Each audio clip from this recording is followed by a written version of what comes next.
Alright, good evening. Hope you've had a good day so far. Tonight we're starting yet another Half Life Alyx mod. I actually was going to start this one a couple days ago, but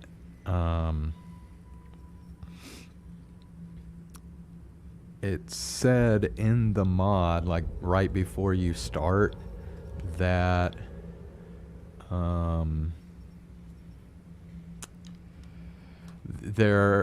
mod does not allow saves, so I'm thinking that means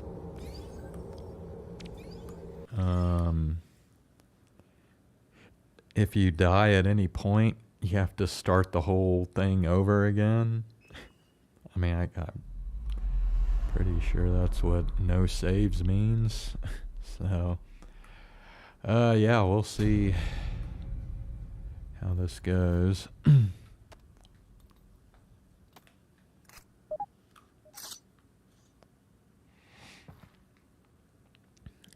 Okay, yeah. I already did that, so we'll just continue on here.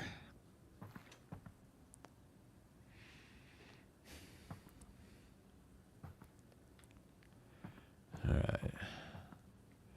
Yeah, so see, this is what it says. Saving is disabled for the contract.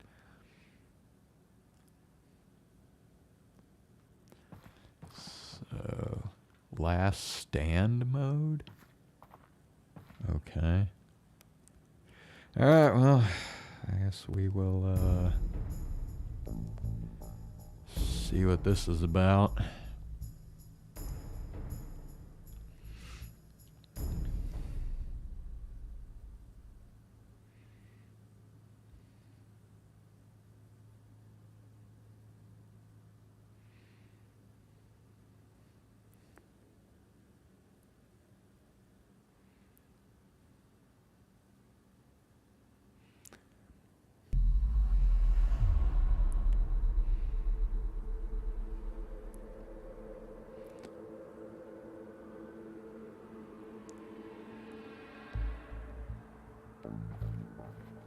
Push the button to toggle music. Store in your wrist for in-game stats.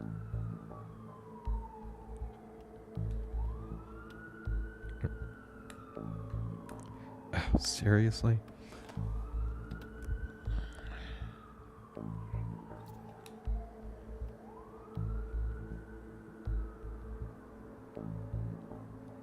Okay. Toggle music.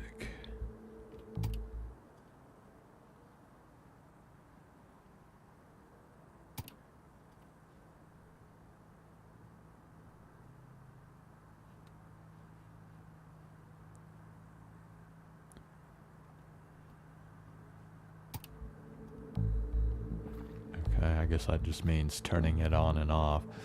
Okay, enter the bar. Alright. They can see your gun. Keep the pistol hidden to maintain the element of surprise. Lord, okay.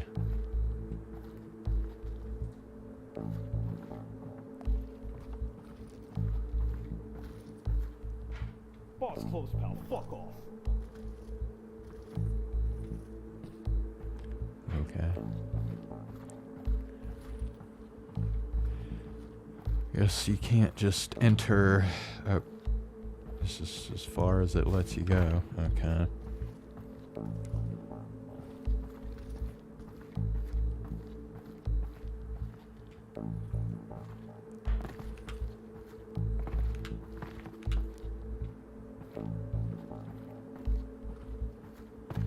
Just seeing if. Okay, wait. There's a door here. Maybe. The enemy's right there! The enemy's right there!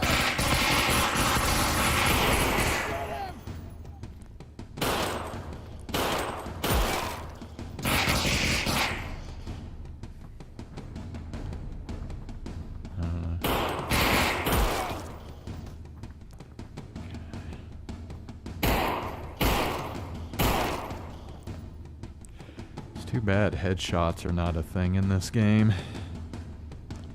Okay. So, do I not have to ever, like, reload?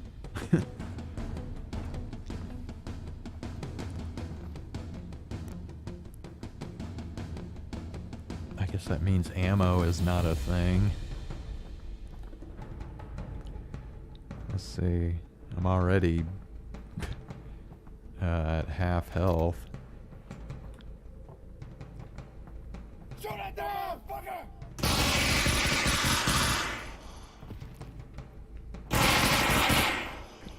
Dude, I'm behind the wall. Bastard! Motherfucker! Bastard! Good lord.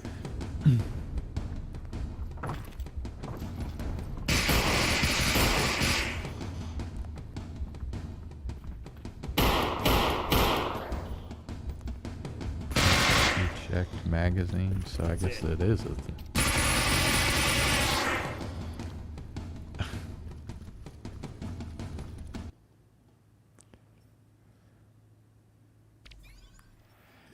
Okay, that's weird. It said saves. Fuck.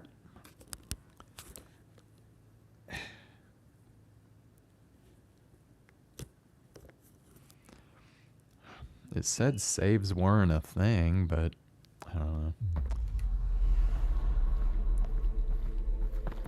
So what happens? Okay. What happens if I just like? That's it. Motherfucker! Okay. I guess you can't go that way.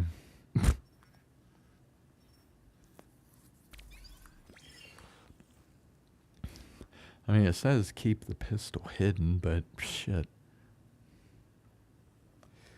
You might as well just take out these 3 guys that are on the outside just right away. So you don't have to, like, worry about them when you go inside.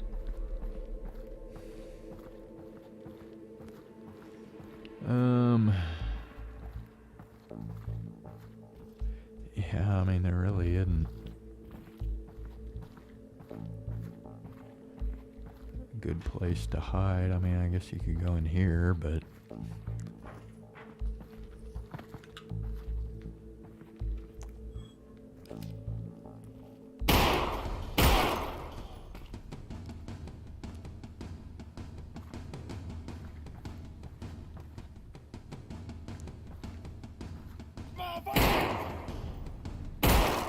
That's it.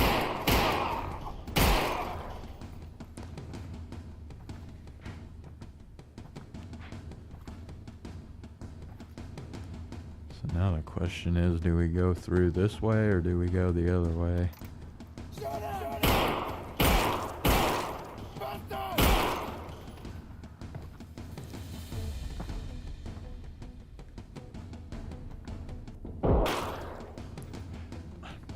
Shoot at the motherfucker!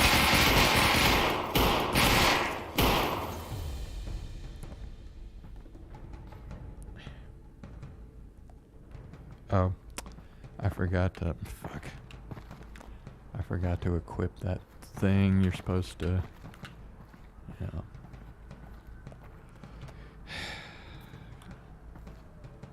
Why don't they should just make it where, yep. Saving, yeah. Wow, dude. I wonder, okay. I don't know about this, man. What?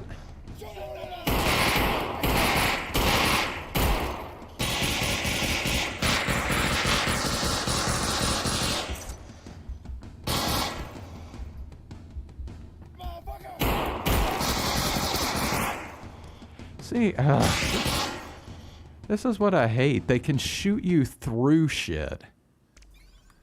That's fucking bullshit, man.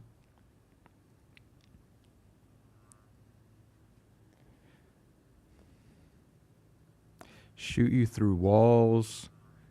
Everything fucking else, dude. It's a fucking joke.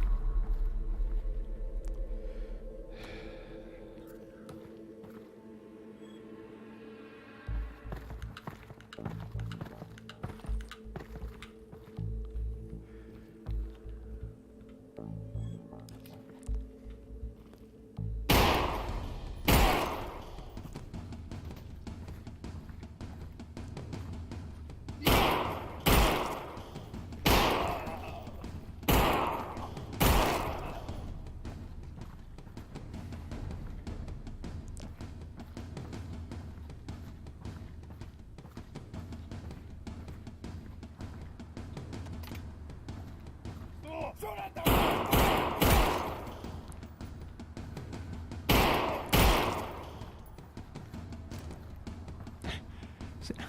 See, why does the door just fucking slam shut for no fucking reason?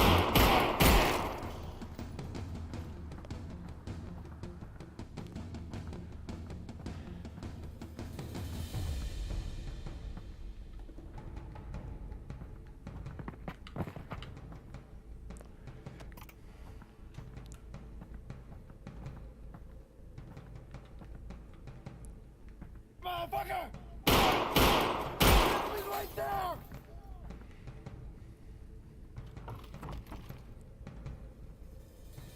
The enemy's right there!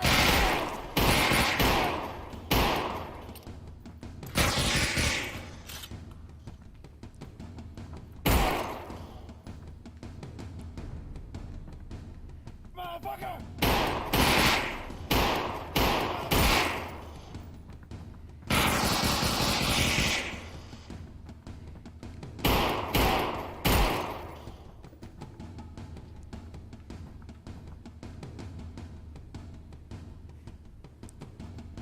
Shoot at him, motherfucker!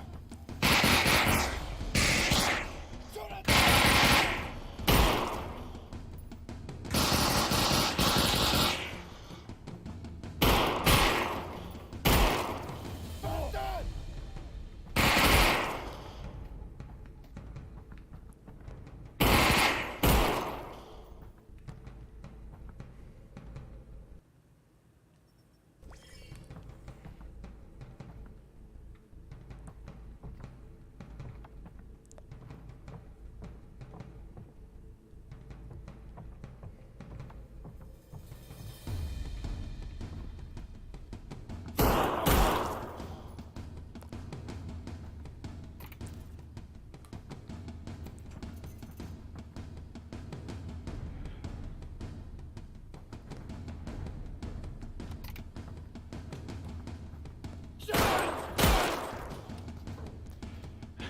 Golly, there's even a dude hiding in here.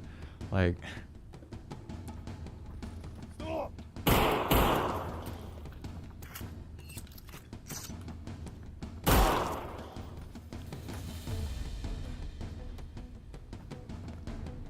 guess there was no point in even going in there, was there?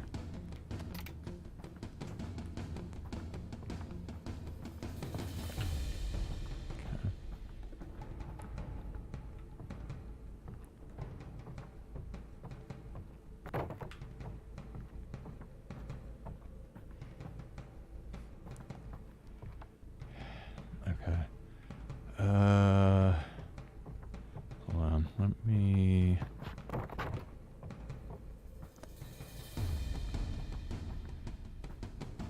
Wait, did I go? I didn't look in here. Oh, okay, cool. There's some health. Nice. That is just what I needed. Is this gonna kick my thing out? That kind of sucks. Tell you what, then let me do this. Put this on my left, and then put this here. Okay.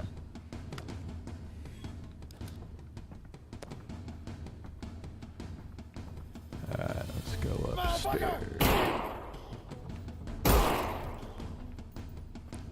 Proceed to the manager's office.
Shoot him!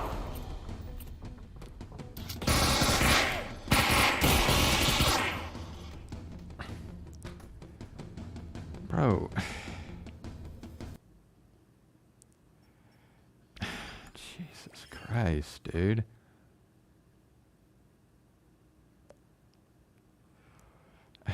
That's bullshit, dude. I had to fucking reload. That's just cowardly. It's just fucking cowardly.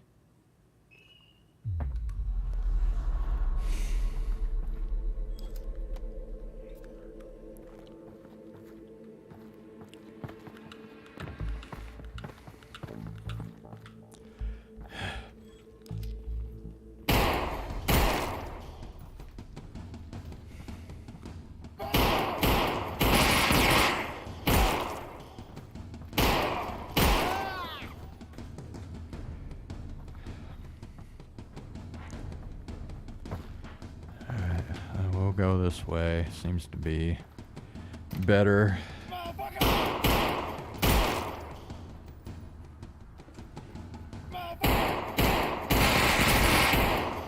Shoot him!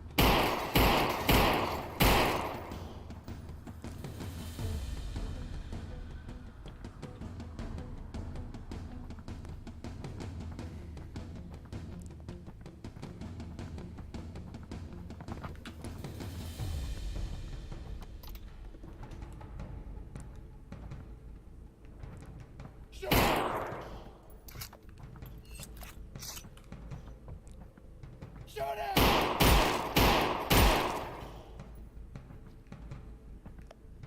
Motherfucker! Shoot him! Shoot him!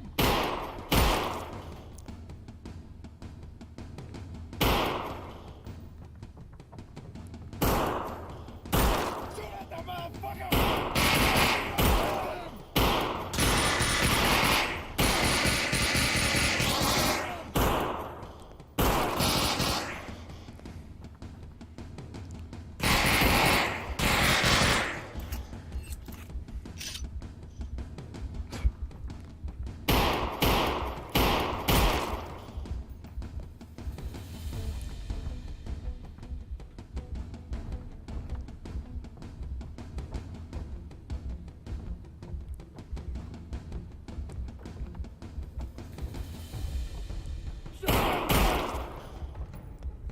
The enemy's right there!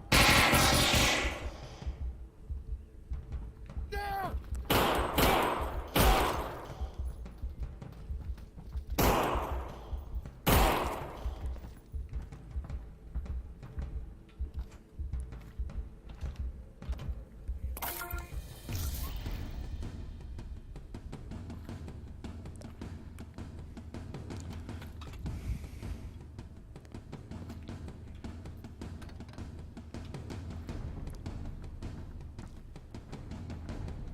Was there anything in there? Can't remember.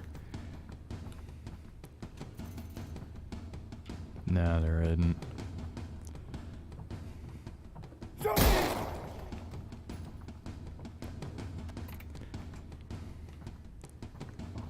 Shoot him!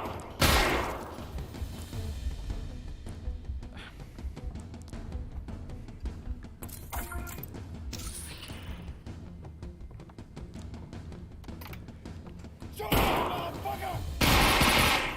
Motherfucker! The enemy's right there!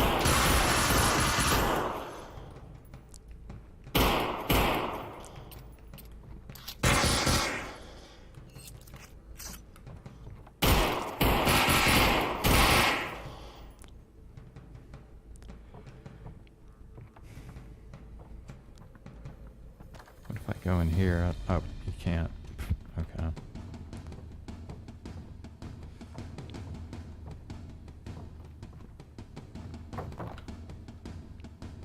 You open that.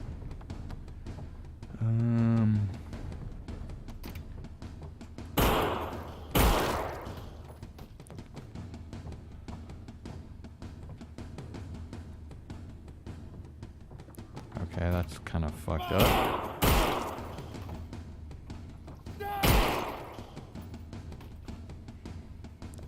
Bastard!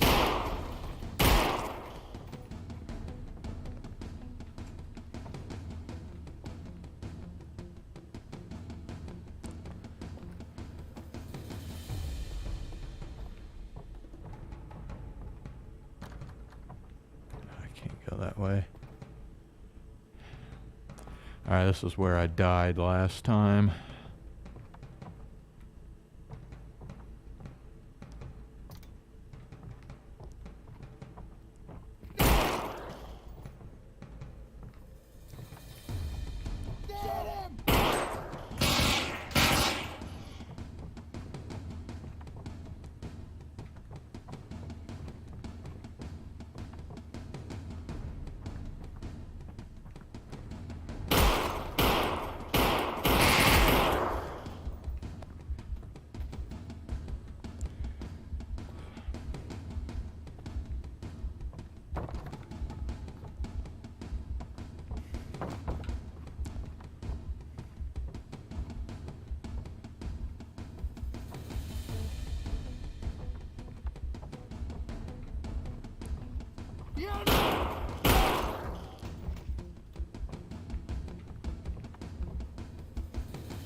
Okay, I guess you can't open any of that.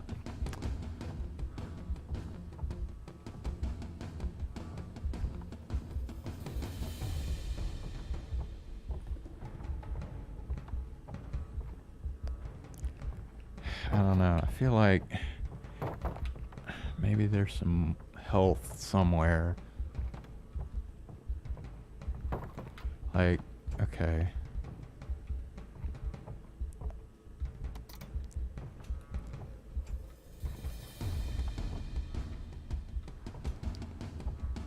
Okay, no, that's nothing. Alright, no, I guess that's the only way to go forward now. Okay.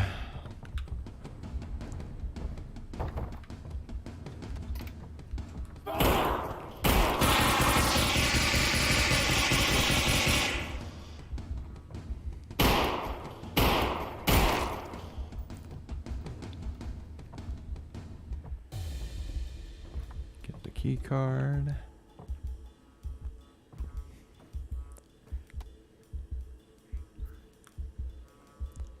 Look for hidden door near the kitchen. Near the kitchen. Okay.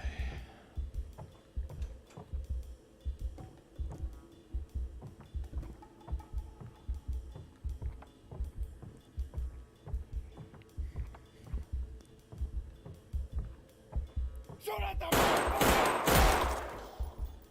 Shoot him!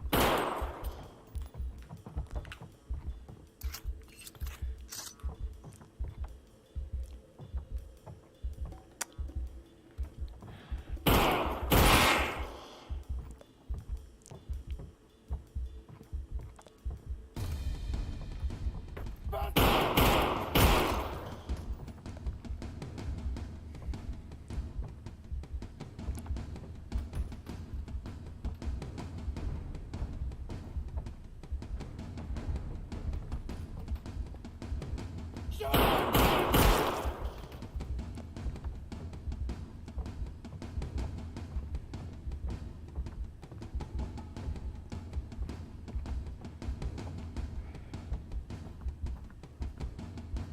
I guess I...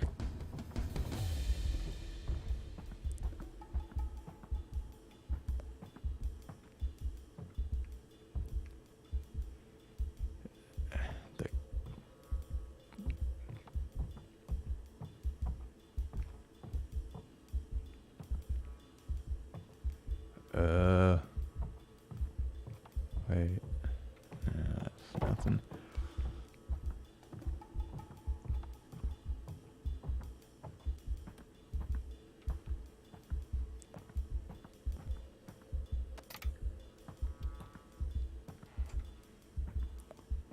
Oh, no, that's just... Okay.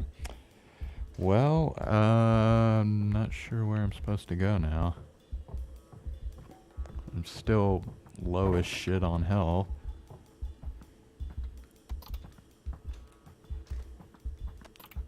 Come on. Near the kitchen.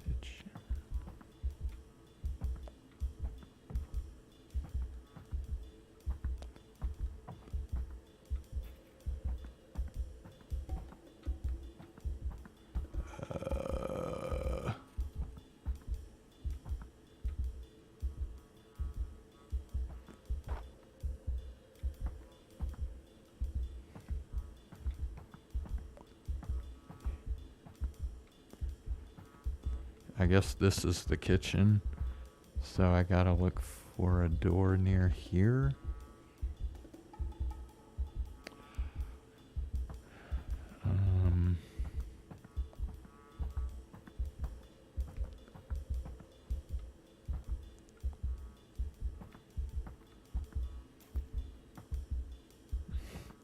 Okay.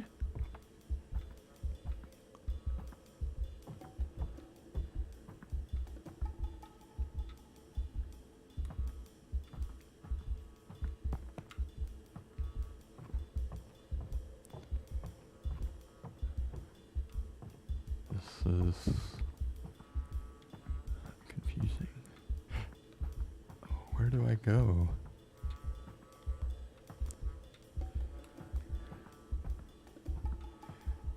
Look for the hidden door near the... Oh, okay, wait. There's something behind here.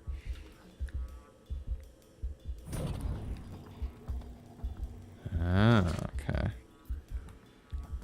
I don't think I'll need that anymore, but you never know. Are we still... Oh my gosh. I could still die and I would have to start this whole fucking thing over again.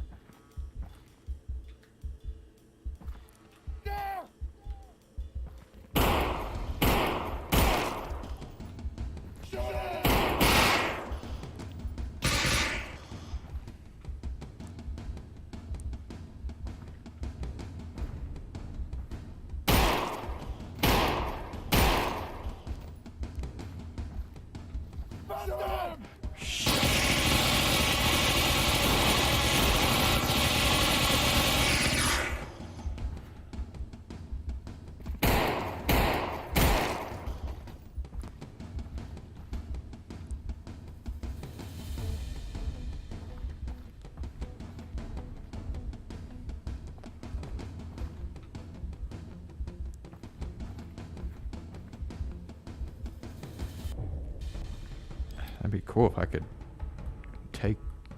But nah, it doesn't look like it'll let me do that. Okay. Will it... Make sure nobody fucking sneaks up on me. Okay, never mind.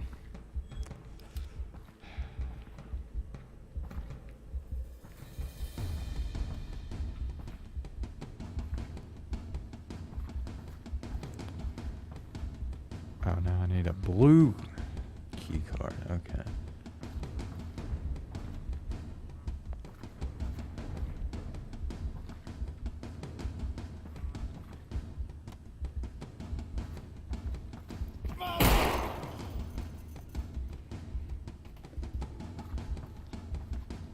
Bastard!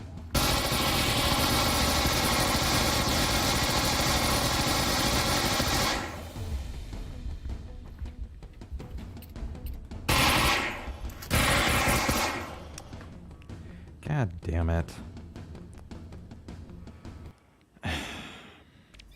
It's always the fucking reloading, dude. That's what fucks me up. I have to fucking reload in the middle of the fucking fight and then I get fucked.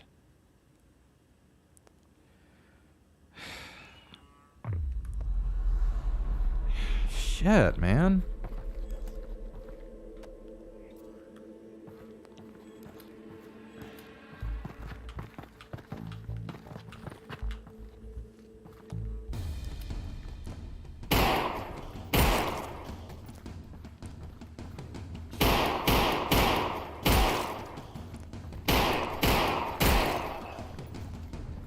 I mean, you know what? I guess it doesn't really matter, right? You have unlimited ammo. I mean, sure, you have to reload, but I still think it's like unlimited. So, I mean, there's no point in... Like, I should just reload every time I have a break.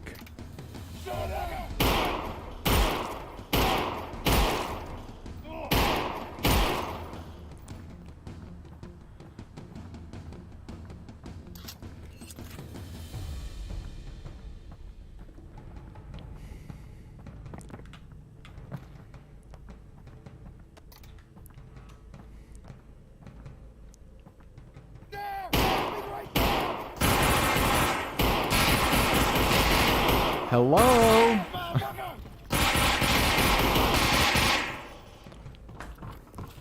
What the fuck was that? Like, goddamn.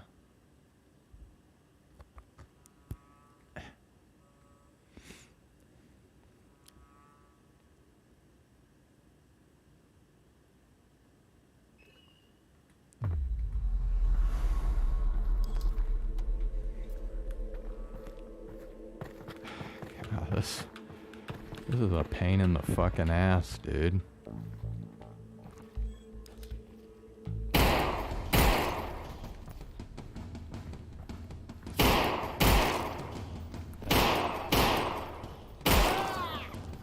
Why did he take 3 shots?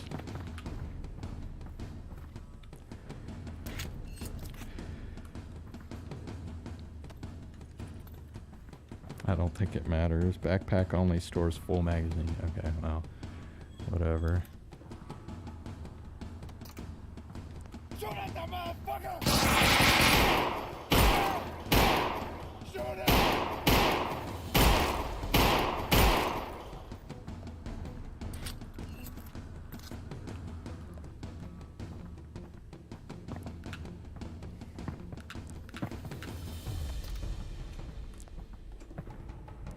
Shoot it!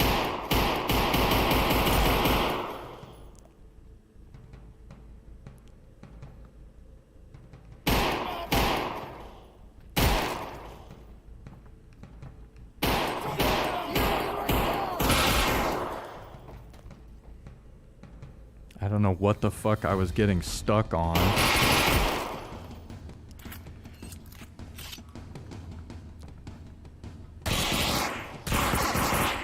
Bro, I can't see these fucking dudes.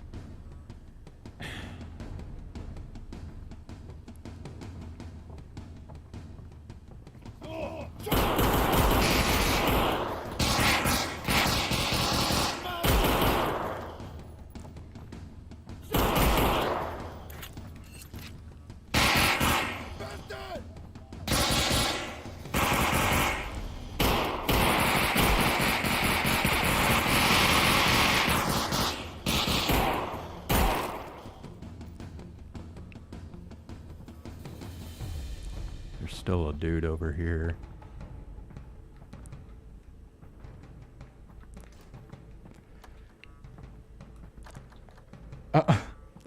Bro. Okay, whatever, dude. I guess, you know, I don't have to fucking...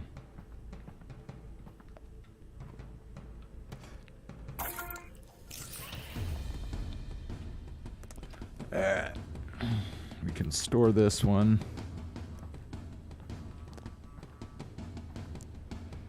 Let's go.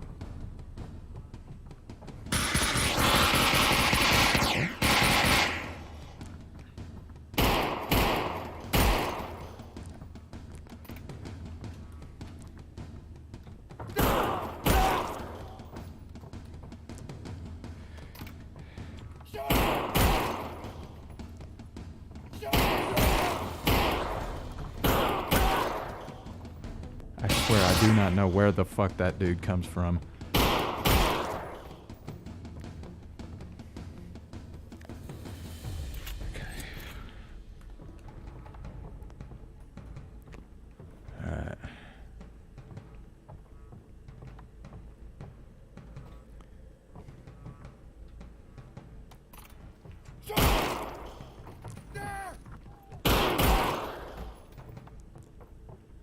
Oh, he came out from the bathroom.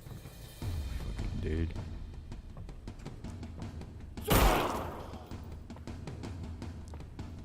Isn't there supposed to be another guy? There.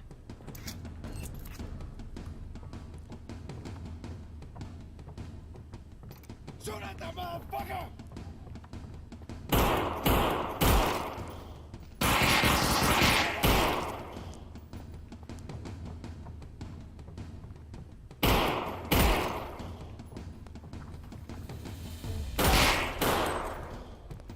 God damn it, he fucking hit me. Where the fuck are these dudes coming from?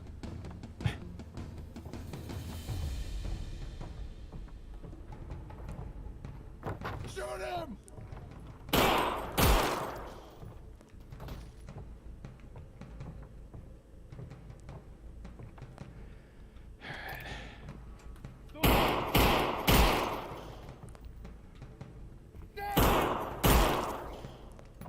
Motherfucker!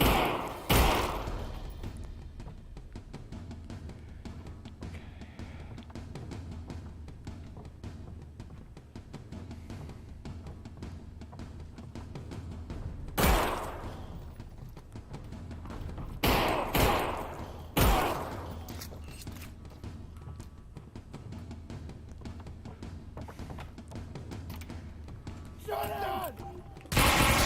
Bro, what is it doing? I literally just reloaded! Why am I... Okay, bro. If it does that again, I'm done. I literally... You saw it. I literally took my clip out, put it in, reloaded, and it said I was out of bullets. What the fuck? You can't be fucking serious right now. This game is fucking me in the ass. Bastard! Whatever, dude. Fucking game keeps making me do shit I don't want to fucking do.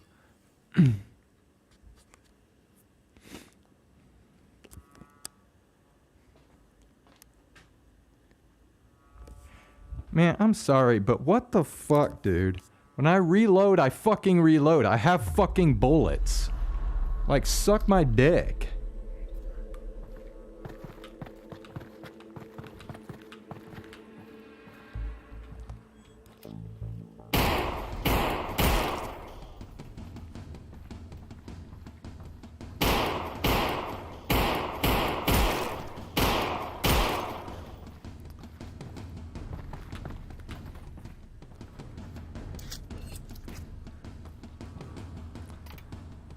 Bastard!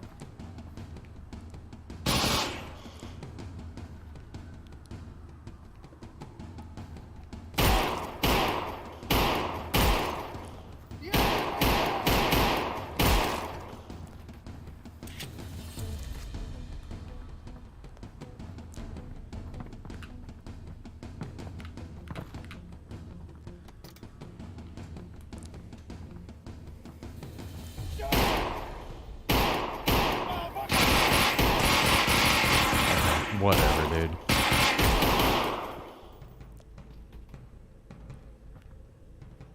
You gotta be...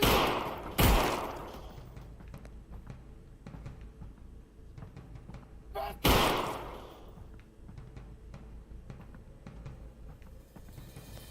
The enemy's right there! The enemy's right there!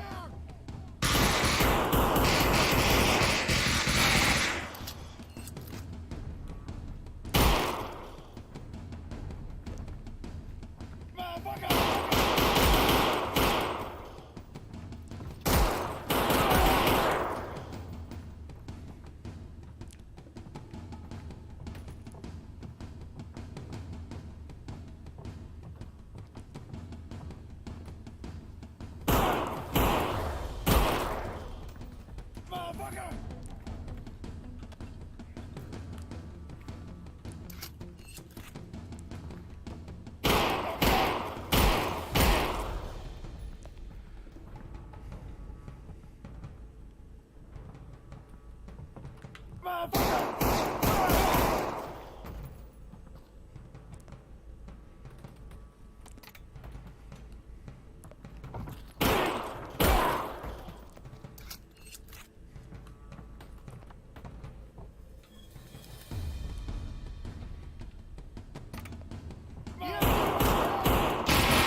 fucking god, dude.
It's like it doesn't...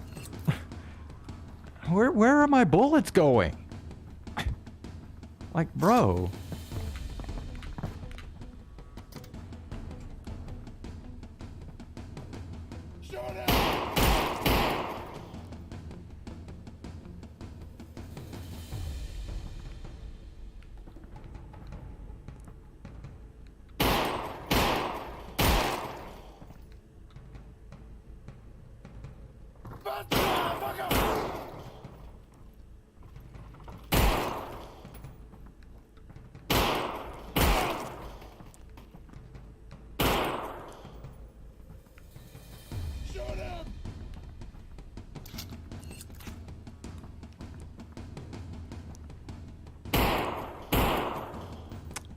Hit him.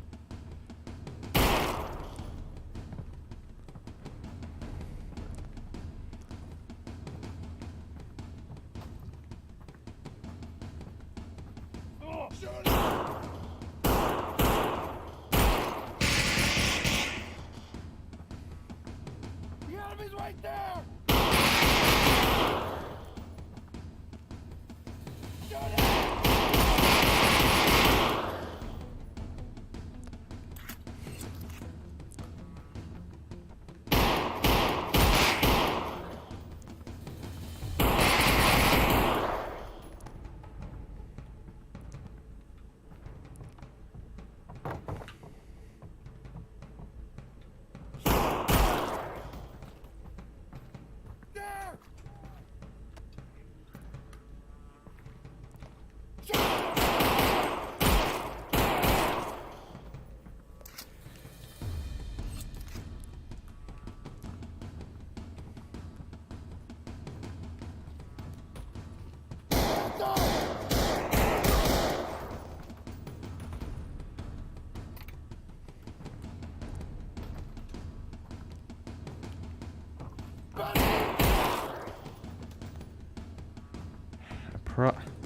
Well, of course, I don't know.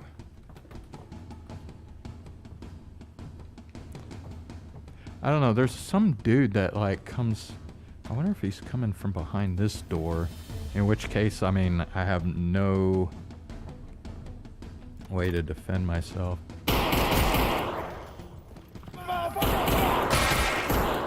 Dude! I shot him like 3 fucking times. What the fuck?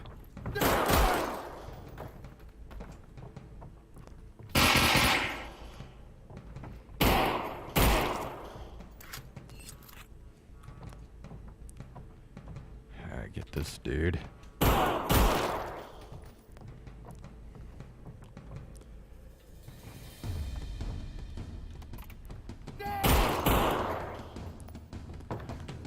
Okay, yeah, he's not. Come on.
The enemy's right there!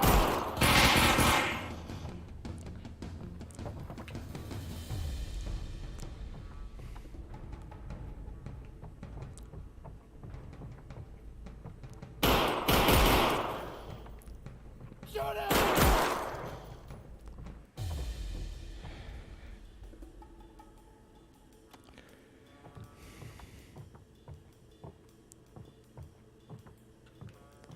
Yeah, I'm not going to be able to hold to reload. Yeah, see, this is the problem.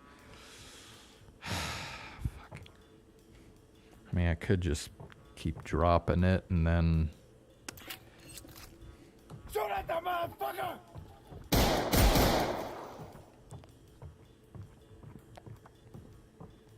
Bastard!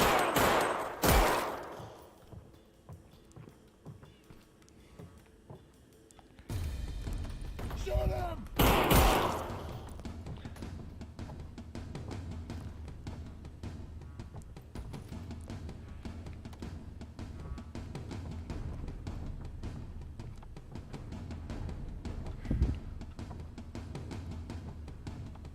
See, I don't know what the quickest way to get back down from here is. Motherfucker!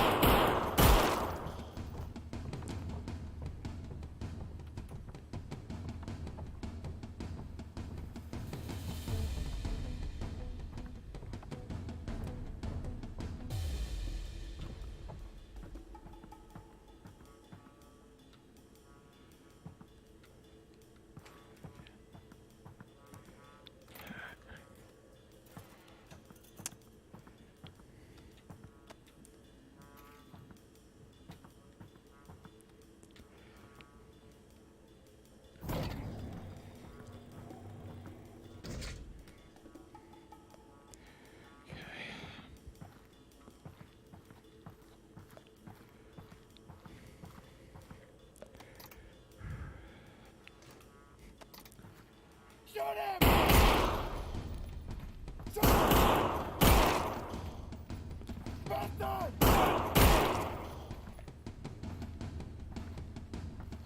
There's two guys over here.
You know what? Just,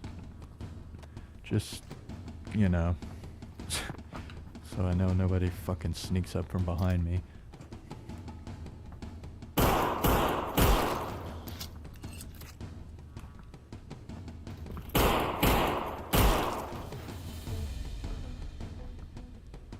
What? Wake Emily Watts. Oh, seriously? Okay.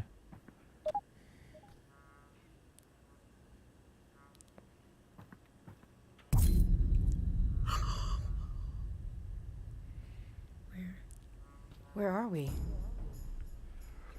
Oh god, now I have to escort her to safety. Oh my god. Jesus.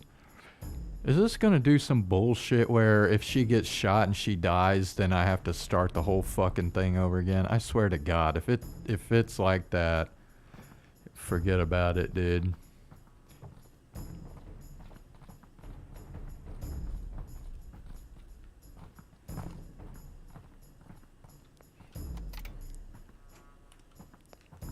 Okay, Emily, I will need you to not do that, please.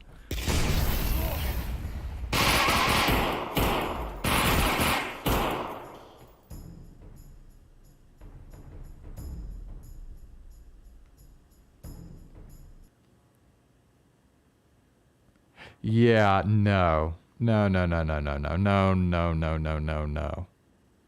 If she's just gonna waltz right out into the fucking room, no. Forget this. That's bullshit. I can tell you right now, there is no fucking way. Yeah, no, fuck that. We're moving on to Cyanotype Daydream. Fuck this mod. There is no fucking way I am going to put myself through that. Absolutely no fucking way. Be back in a couple fucking minutes.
Alright, bring up the game.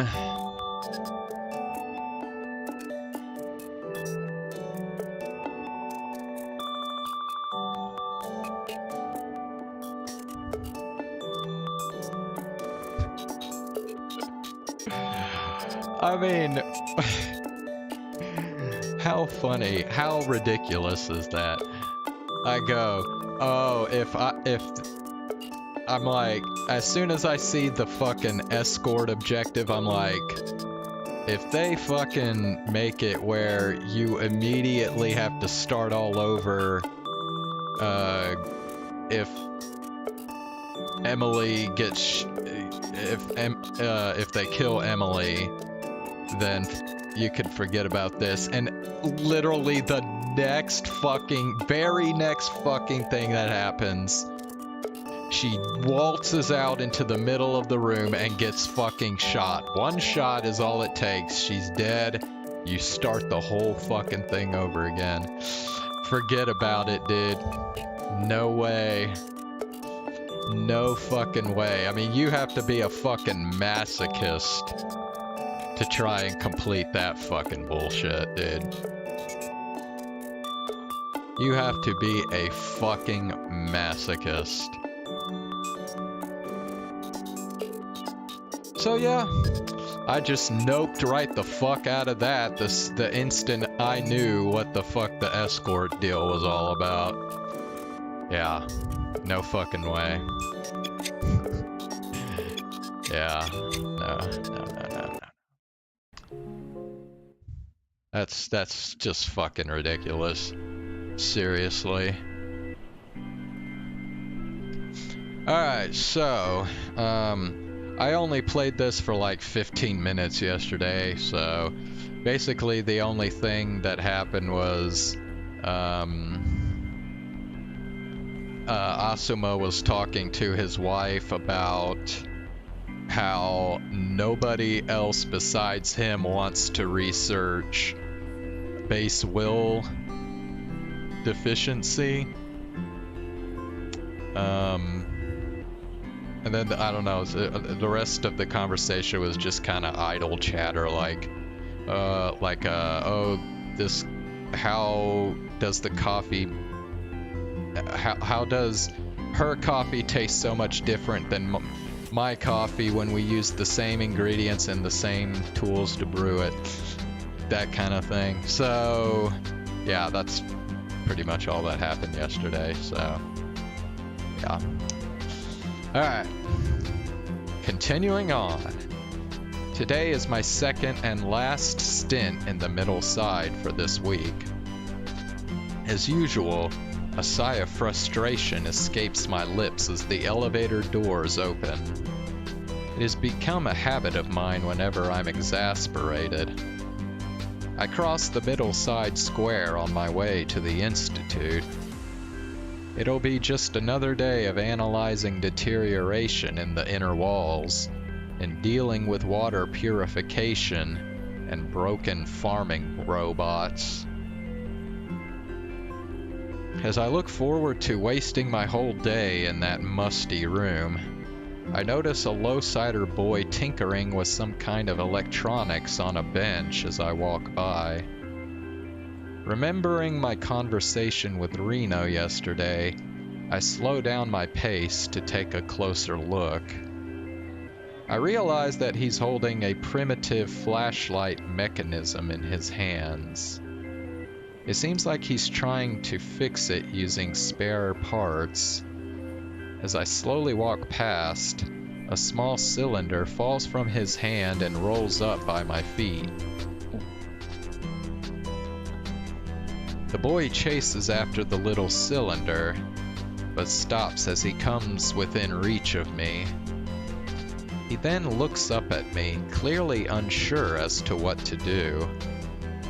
I turn away from the boy, leave the cylinder behind, and keep walking to the lab.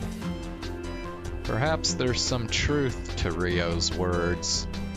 Still, I don't have time to sympathize with whatever small misfortune happens to walk in front of my eyes. Improving the system itself is the only thing that will decrease the total misery. I live for my cause. Emotions have no place when there is work to be done. No one will be saved if I let pity take control of my better judgment.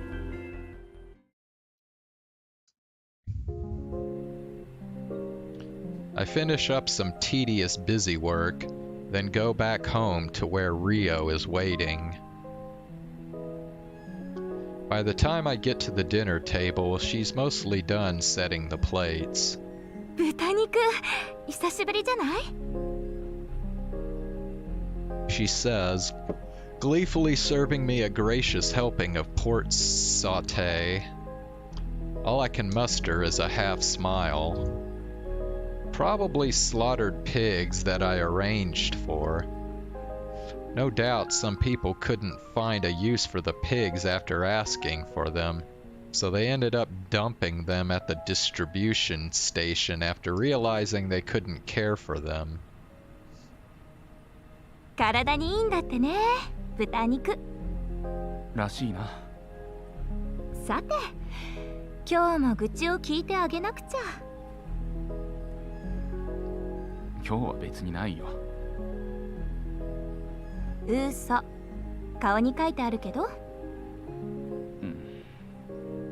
地上の恵みに感謝していただきましょう。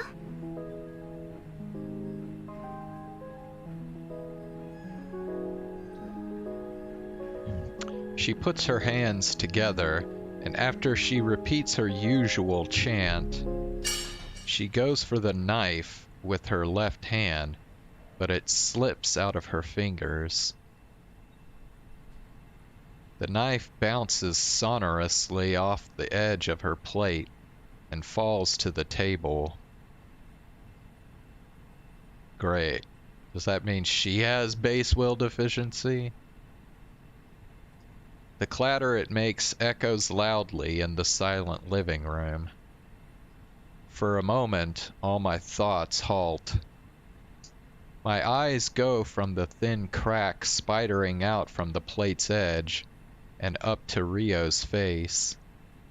She's staring at her left hand, her face a ghastly mask of astonishment. Rio. She rips her gaze from her hand and slowly settles it on me. 指が動かないみたい。Yep.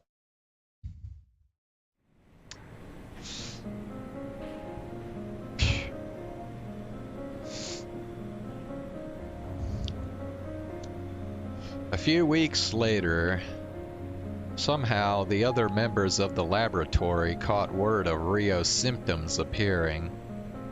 I don't know if the doctor that diagnosed her leaked it, or if she simply happened to mention it to some neighbor. Whatever the case, it doesn't matter. I decided to explicitly refuse working in the Middleside Institute. Now I'm devoting all of my time to identifying the gene causing base will deficiency. I feel the cold stares from my colleagues. Perhaps seeing me rooted to my desk working makes them conscious of their own inadequacy. I care not for any of them. I continue my experiments with the model mice. I have identified 615 causative genes.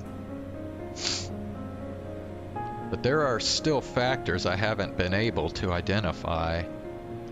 In order to identify where in the genomic sequence these factors might be found, I monopolize the Institute's computational resources to run large-scale quantum chemistry simulations. I then take the results and meticulously verify each part of the genome using the model mice.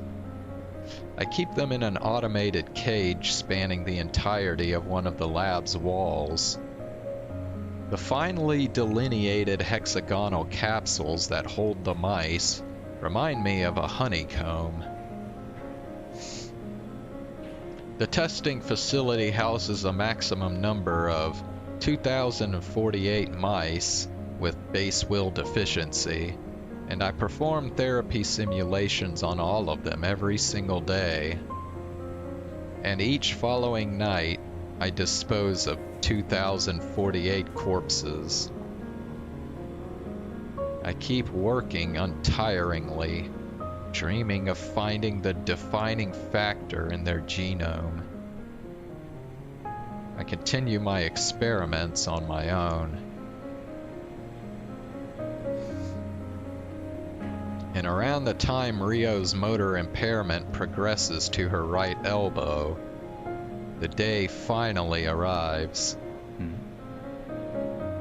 I went to work at the Topside Institute early, but as I faced the wall lined with 2,048 cages, ready to dispose of the carcasses of the mice I used to test the gene therapy samples yesterday, I hear the faint, weak cry of a single mouse. A single mouse, not single mice. 生きている。 Base will deficiency advances more rapidly in mice than humans. Once the symptoms are artificially induced, they die from multiple organ failure overnight. The green light indicator inside of the cage goes dark, signaling that the mouse has died. But I can hardly believe my eyes.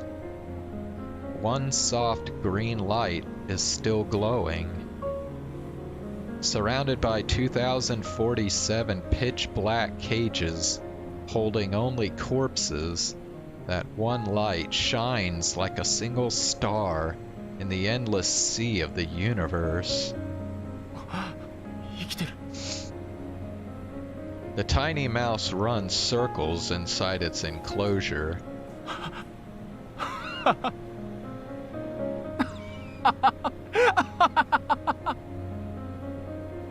I feel the corners of my mouth crack into a smile, and my mechanical laughter booms out across the laboratory.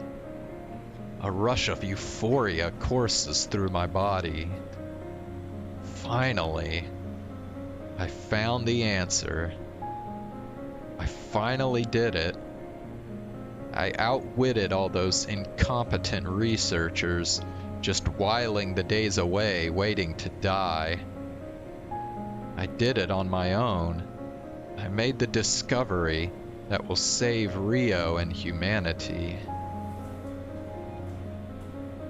I was right all along.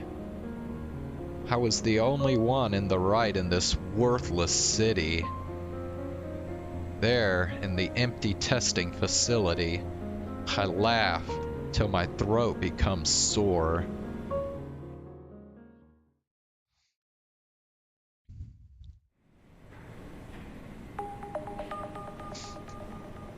Alright, I will be back here in a couple minutes.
Alright, I'm back. I identified the causative gene for the disease plaguing our species, as well as the only remedy capable of curing it. In a single afternoon, the news spread throughout all of the topside. I was quickly requested to open a lab in the Topside Institute to continue my research, and upon the opening of Asuma Lab, I earned the title of youngest laboratory director in history. But more importantly than that, I earned the position I needed to fulfill my purpose. 中層研究所の所長の席に私を座らせてください。 The faces of the top brass of the Institute show a suitable amount of disbelief at my request. Taking the position of director of the Middleside Institute, that is, in effect, a position given to topsider researchers who, for whatever reason, fall from grace and end up in the middle side. A literal demotion for a topsider. They simply stare at me, slack-jawed and unable to decipher the intent behind my words. 基礎欲求欠乏症の根本的解決は上層民だけではなくこの町全体の課題です。それは中層民と下層民が課題を認識していなくても変わらない。彼らの無知を責めることはできない。このシステムを作ったのは私たちなのだから。 A charged silence sets into the auditorium. 私はこの研究員という立場が中層民と下層民の犠牲の上に成り立っていることを忘れないように自分を律していたい。それを思い出させてくれるのは週に2度の中層研究所での研修だった。私はこの研究のためにその研修を放棄しました。今でも私はそれを後悔している。だから Everyone listens to my words attentively. Even I realize I might have gotten a little too enamored with my fabrication. 私は中層研究所の所長として我々のために虚無な研究を続けている人の痛みと共にありたい。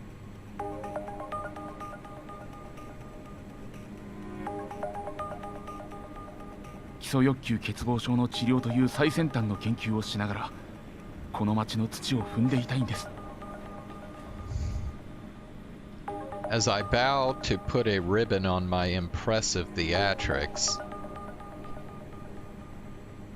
I quickly realized that my display had the desired effect. Of course they'd eat up that tearjerker of a tale. I hear murmurs go around the room. Voices are praising the system for creating such ethical researchers. I hold my tongue and take it all in stride. That's what I decided I must do. I must throw away my pride. The only thing I must protect is Rio's life. All to regain our calm dinner evenings. I'm not being cajoled into the system anymore. I'm making use of it for my own ends.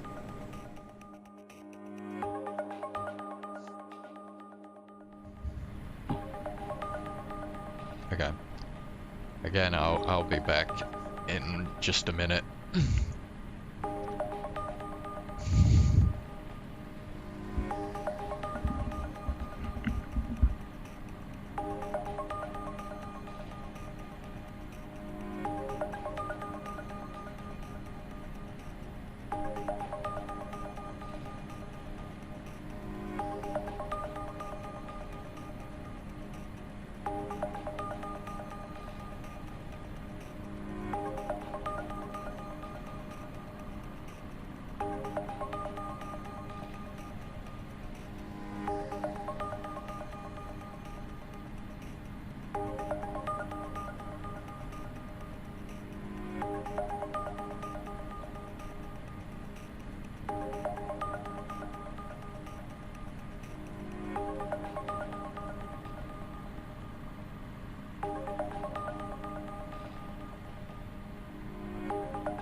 I sit in the Middleside Institute chief's office, looking over the map of the entire facility.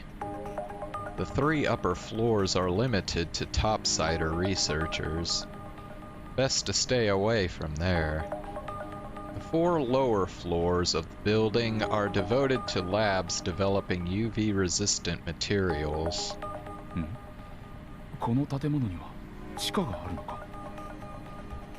Looking away from the map, I gaze at the Middleside cityscape out my window. The elevators from the low side are nearby. The power lines of the middle side run under the central square. Considering the power consumption of the Institute, there should be a hole somewhere around here for the huge electric cables to run through. いけるな。 I could have a passage built connecting the basement of this building with the low side. I'll put it on the budget as a project to make the transportation of goods from the low side more efficient. I can restrict entry to the basement to the chief, and if we consolidate the warehouse to only the first basement floor, the second one can be closed off. With this, I'll be able to save Rio.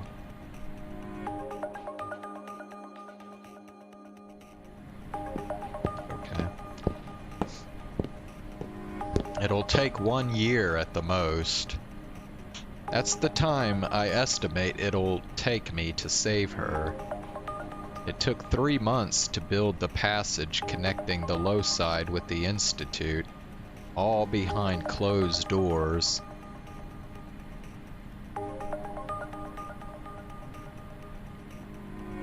In the meantime, I familiarized myself with the low side markets. There, I learned about barter culture. The only transactions made with real money nowadays are the big exchanges between nations. Not even the mid-siders are aware that trade with foreign countries continues in an extremely diminished manner, or that money still exists. It's just like Rio said. The people in the low side are truly brimming with a desire to live. However, there are some who are clearly jaded with the stratified system of the city. They are exactly what I was looking for. I bought low-siders with clear developing signs of base will deficiency. Procuring their lives was as easy as promising them the luxuries topsiders have access to. If I waited for regular clinical trials, it would take 2 years for my drug to be accepted for use. I don't have the time to wait for that. I developed this cure to help Rio, and that's why I decided to carry out human experiments privately. I feel some degree of guilt. Nothing that will keep me up at night, however. These experiments are also the hope of the low-siders suffering from base will deficiency. The experiments won't exacerbate their condition. At best, it could cure them. They're already as good as dead anyway. I'm working to stop that. Who could blame me for this? I go down to the basement room where the low-siders I bought are being kept. As soon as I enter the room, the patients begin calling out to me. There are just under 10 of them. I see the gratitude in their eyes. As a topsider willing to put his wealth and medical practice at their disposition, I must appear as a saint in their eyes. どうだい？指は動くようになったかな？ As I check each patient's symptoms, I administer gene therapy drugs to each of them. Although there are individual differences for each case, all of them are headed in a positive direction. It's going to work. My conviction is only strengthened as the trials continue. And one day, the voluntary motor disorders of each of the patients who cooperated with the experiments go into remission. Convinced of the effectiveness of the treatment, I decide to administer it to Rio. When I enter her bedroom, I find her laying in bed, staring up at the moon through the skylight. She smiles at me before letting her gaze wander back out the window. 今ちょうどこの上に月があるの。 I smile back at her with sincerity, for the first time in what feels like months, and go to sit by her bedside. リオ、 She lays there looking up at the moon, her immobile right and left arms dragging as she moves her shoulders, like puppet arms with their strings plucked out. できたよ。 She turns her eyes back to me. 基礎欲求欠乏症の特効薬だ。私が作った。でも I shake my head before she can formulate the question. 研究所側もこの特効薬の重要度は理解している。臨床試験をかなり早めてくれたんだ。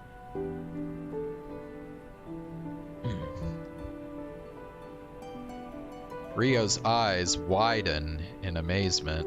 私を信じてくれ、リオ。私はリオを助けるためにこの薬を作ったんだ。A sweet smile spreads across her face, and she answers with a nod. I administer the medicine to her. She simply watches as I inject the drug into her limp arm. 必ず治るよ、リオ。安心していい。もうすぐ人類は地上に帰れる。その時は。I look up at the skylight above us and see the soft glow of the moon. こんな小さな星空ではなく、満天の星空を見上げよう。もうすぐこの地下生活も終わるんだ、リオ。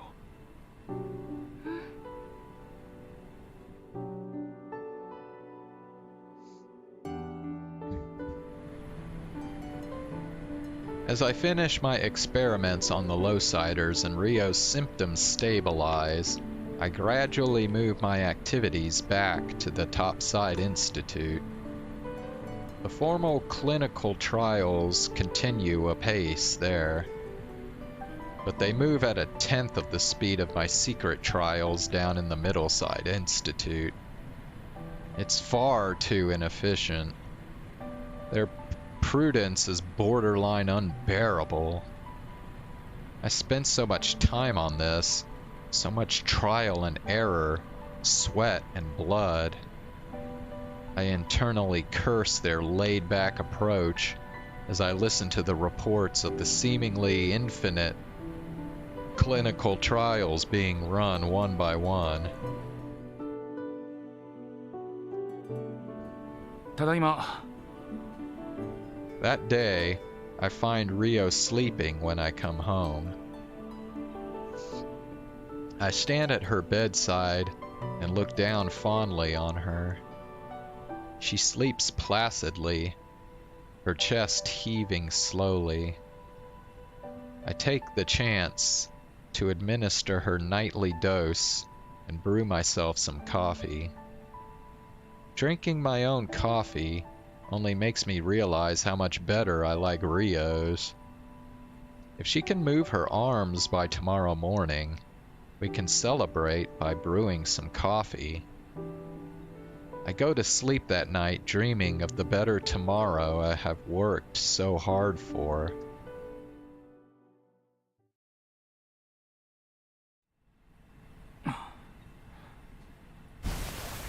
I wake up next to Rio. The morning sunlight pours through the skylight, filling the room with its warmth.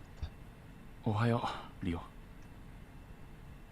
But Rio, she's still sleeping. Just like yesterday, it seems like she's barely moved. Starting to grow concerned, I check her biometric data. She's the very picture of health. But there's something off. リオ。リオ。 No matter how much I call out to her or shake her, she doesn't awaken. なんだ。何が起きているんだ。 Ever since that day, Rio became unable to stay awake for more than 2 hours per day.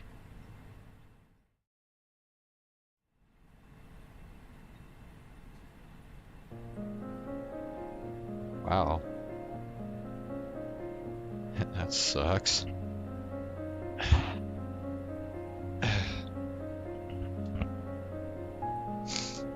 I gathered all the necessities in the bedroom where she sleeps so we can spend all our time there.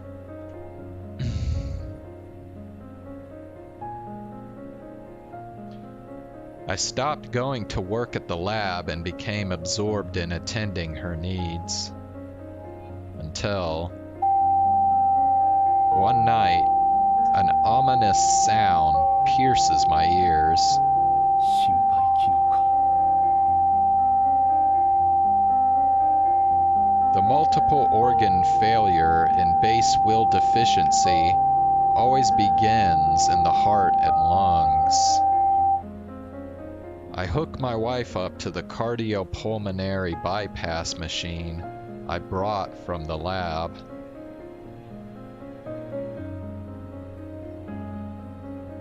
The degree of calmness and cold-blooded precision I have while performing the attachment surprises even me.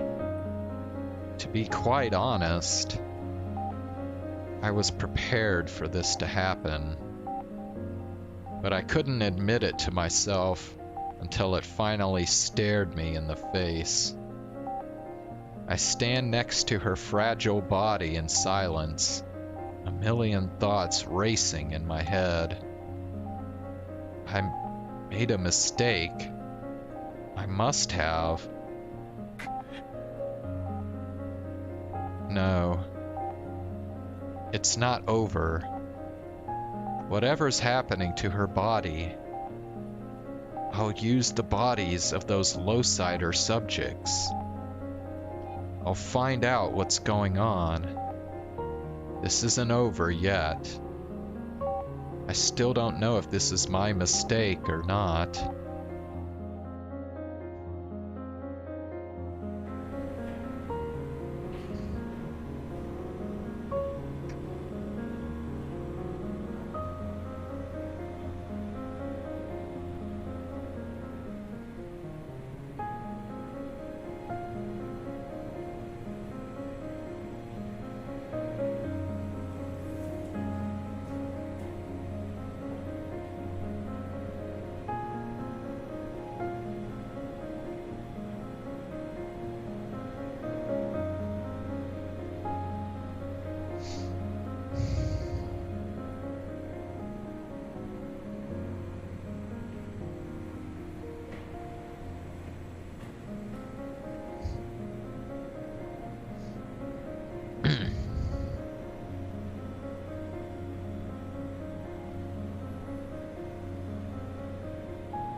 I returned to the empty clinical trial room I left back in the Middleside Institute to investigate what happened to the genes of the other subjects. I need to find out what's happening to the causative gene I identified. I work day and night until finally despair takes over my tired mind. なんだこれは。The 616 causative genes I identified were satisfactorily rewritten using the cure I developed. It's all working as intended. But in response to that change, the expression levels of other genes were affected. The genes, they changed to counteract the effects of the treatment. It's almost as if the body itself refused the cure. The patient's bodies are mutating themselves right back to their previous state.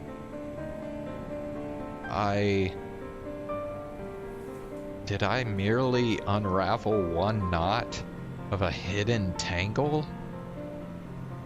Or perhaps is base will deficiency an intrinsic part of humanity's evolution? 無駄だ。特定の遺伝子を一つ一つ変異させてもキリがない。 Not only did all my effort ring hollow, my approach itself was flawed. I was wrong. I see only one thing ahead of me. The wrecks of a genetic code chopped and mutilated by humanity for generations, all in the name of prolonging their lives to satisfy their ephemeral desires.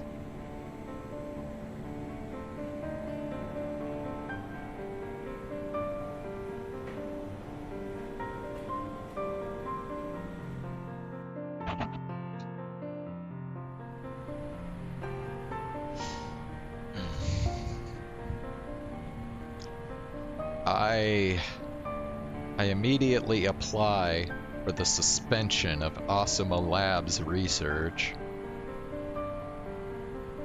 I know what the results of the clinical trials for the medicine will be. We don't need to waste years trying it out. I may have made a mistake, but I haven't abandoned my self-respect as a researcher. I report to the topside management that an error was found in my research. Now that my only achievement is gone, the topside management quickly washed their hands of me. They had been acutely aware of my misappropriation of budget during my time in the Middleside Institute. They were simply letting me do as I pleased, seeing me as useful. They were far more cunning than I gave them credit for. They sat back and let me run free while I was still an advantage to them. They let me off the hook with one remark.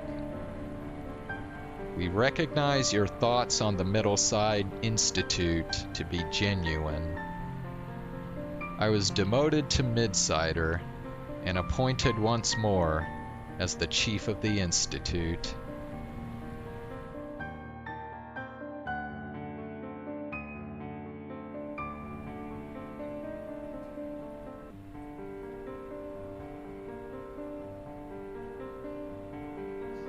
Ever since I was forced to live in the Middleside with my bedridden wife, to my surprise, my everyday life didn't change a whole lot. Our life was pretty much confined to those four walls. Life in the Middleside and that opulent mansion is basically the same, just a couple less gadgets we weren't even using. For the life we have, even being a low-sider would be the same. I deride myself. I've gotten accustomed to the dust in the air already. I while the hours away, gently wiping Rio's forehead clean. I can only watch as her organs fail, one after the other. Each time, I attach more equipment to prolong her life. In the end, perhaps I'm reenacting the same thing our ancestors did by modifying their genes to prolong their lives.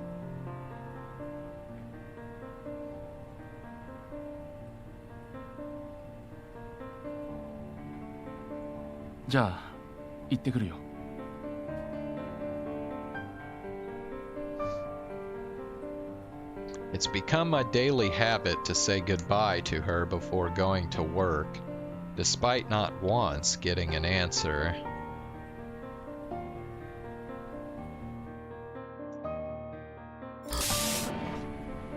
While I'm nominally the chief of the Institute, I have hardly any work to do. There's only the occasional debriefing session. The most I can muster is a fake little smile as some starry-eyed mid-sider researcher comes to the table to rave about their new, groundbreaking UV-resistant project to the rest of the lab directors.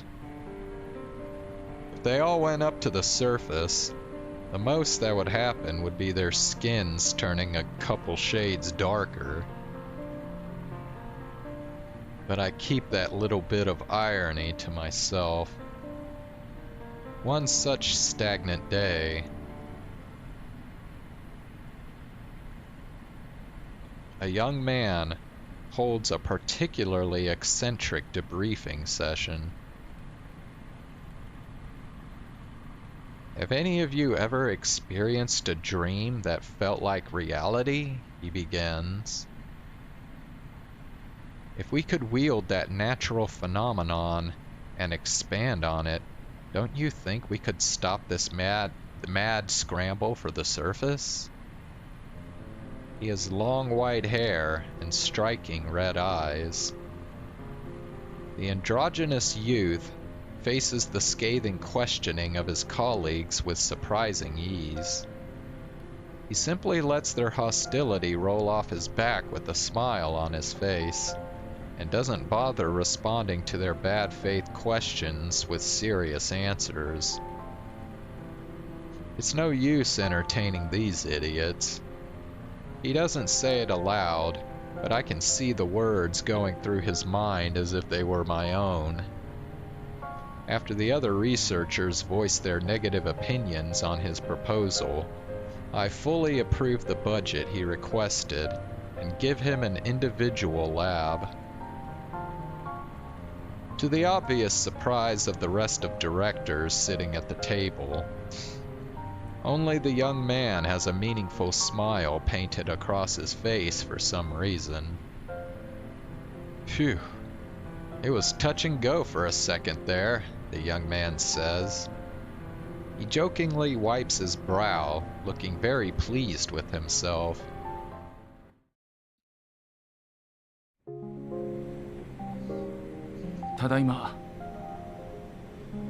I greet Rio out of reflex more than any hope of her answering back.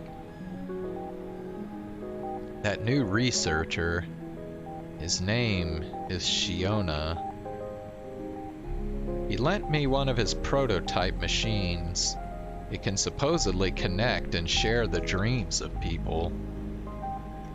Try it out. If you feel like it has potential, come to the lab and make it your own. It'll be Asuma Lab, the man said as he handed me the machine. I'm not that good at public speaking, as you saw today.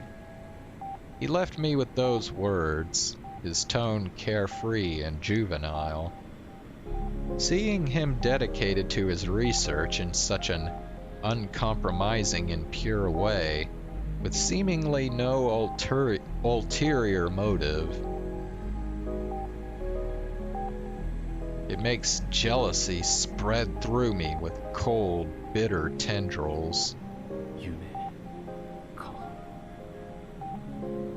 As I absently run my hand over the device, I glance over at Rio's biomonitor. She has entered REM's sleep. Even in this underground city, Those who manage to find happiness and content in this life succumb to the base will deficiency. I wonder what Rio dreams about. Almost without thinking, I use the device to connect us together.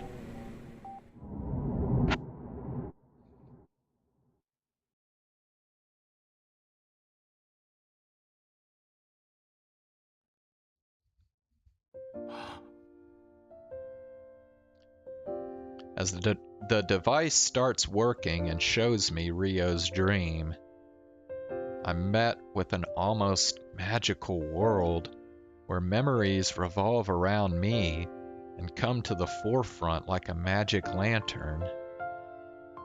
But the thing that strikes me the most is that I'm in all of them. In all her dreams, there I am. There's me as I explain some pet theory to her with a satisfied smile on my face.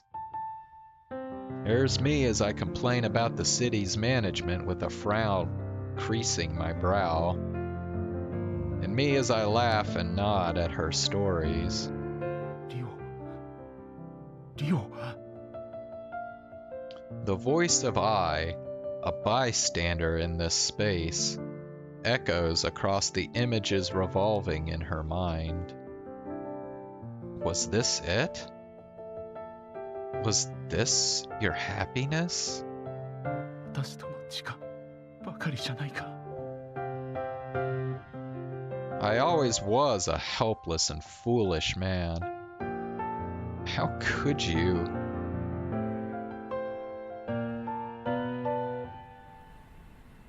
やっぱりうまいな。そう。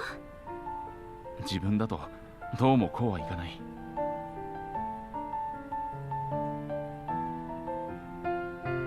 In her eyes, I take another sip of my coffee and smile.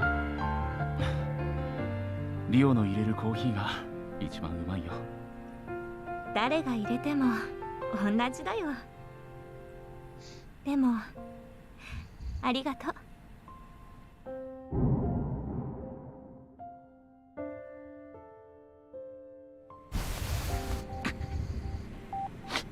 リオ、君の夢は私ばかりじゃないか。こんなにもささやかな時間が。君の幸せだったのか。こんなにも君は私を深く愛してくれていたのか。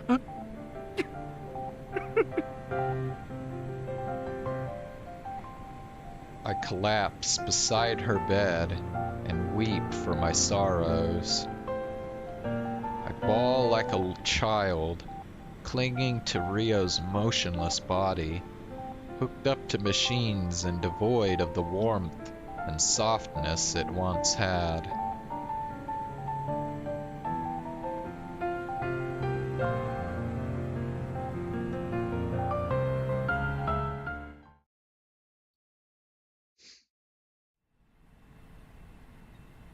I cry myself to sleep there by her bedside.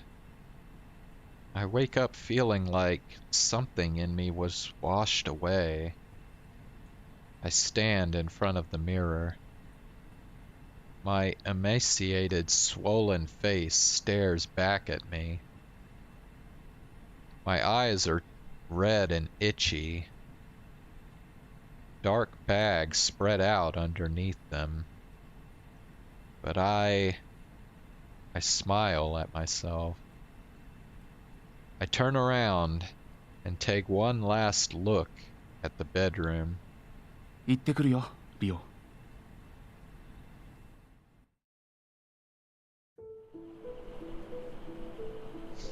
As I cross the middle side square on my way to the Institute,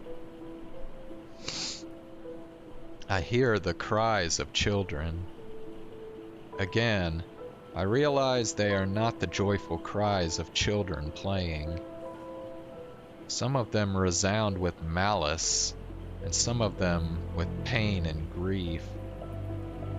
I stop dead in my tracks. Then I turn and walk towards the children. 楽しいかい？ The Midsider kids look like the cat that ate the canary until I call out to them.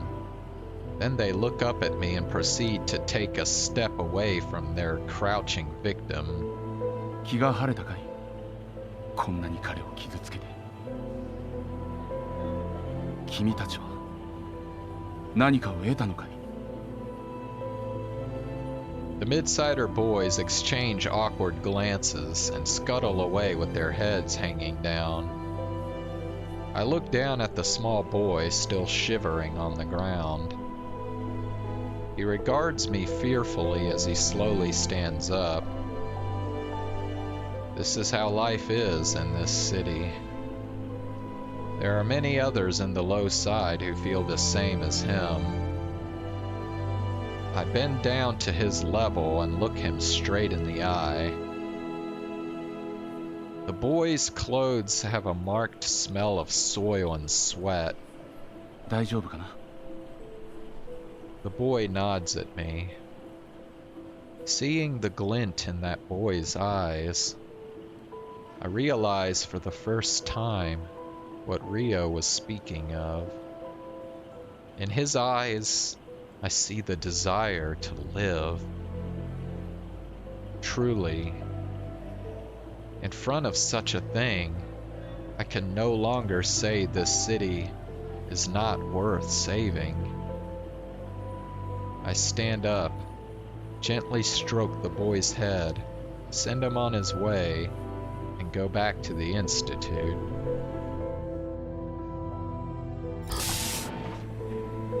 I don't go to my office, but to the lab I assigned to that bright young man. When I come into the room, I find him sprawled across the sofa, mouth wide open and snoring away. I feel a bitter smile crack my face. So this is real life then.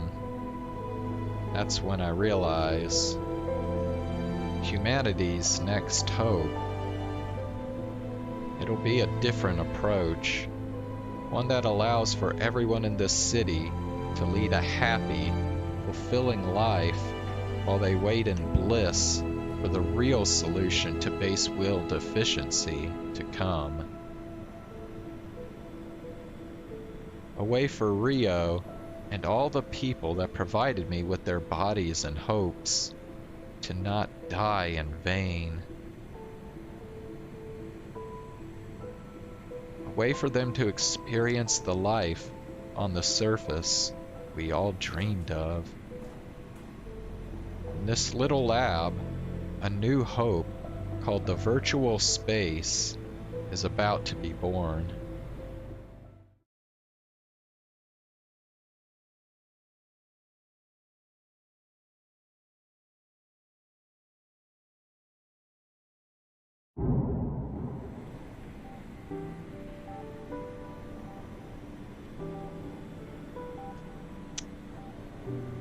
Alright, we are back to the present now.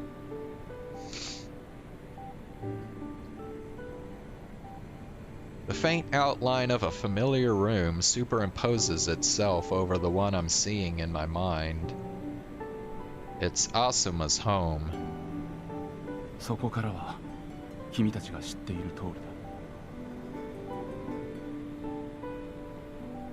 だ。 Base will deficiency. The illness that appeared in his memories did seem very familiar to Mom and Yanagi's symptoms. この病はユーフォリアシンドロームとも呼ばれていた。 Euphoria?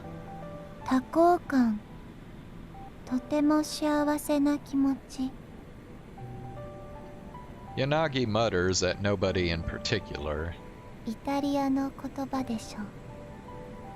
そうだ、よく知っているね。2085年その年に医療事故が多発した。生まれたばかりの赤子がそのまま死んでいってしまった。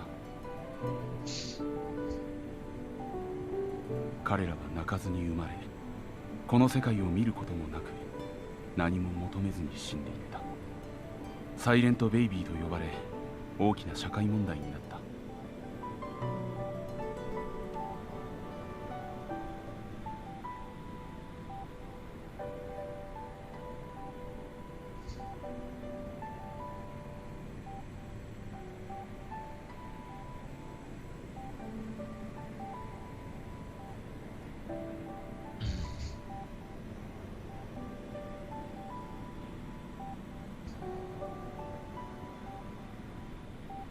もともとこのサイレントベイビーの症状を指すのが基礎欲求欠乏症だっ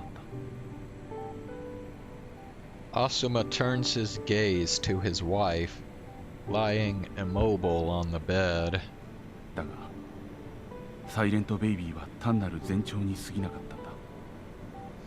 2095年には若年層の子供たちが同様に基礎欲求欠乏症にかかり始めた。ここに来てようやく人類はこの病の原因に思い至った。I'm simply stunned silent. Yanagi is also looking up at Asuma, waiting for him to continue. 人工遺伝子だよ。2085年のサイレントベイビーはみんな人工遺伝子による細胞の改良で若返った高齢者同士の子供だった。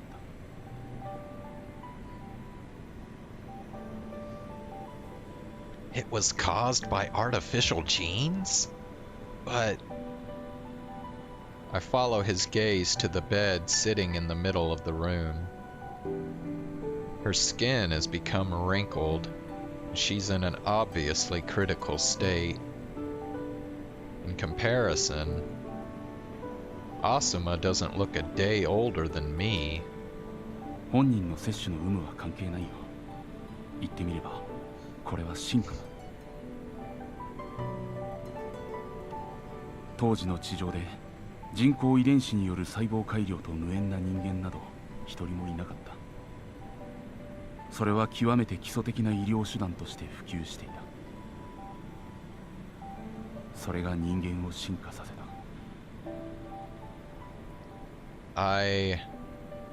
This brings me back to a talk we had back when we still worked in the same lab. You taught children in school that it was artificial sweeteners that caused humans to evolve. That was all a lie? Asuma nods. His face is grim as a grave. 経口摂取の食品が遺伝子レベルで種を進化させるにはもっと時間がかかるだろう。あれは創作だ。地上の紫外線強度の捏造と合わせて作られた集具化計画のためのシナリオだよ。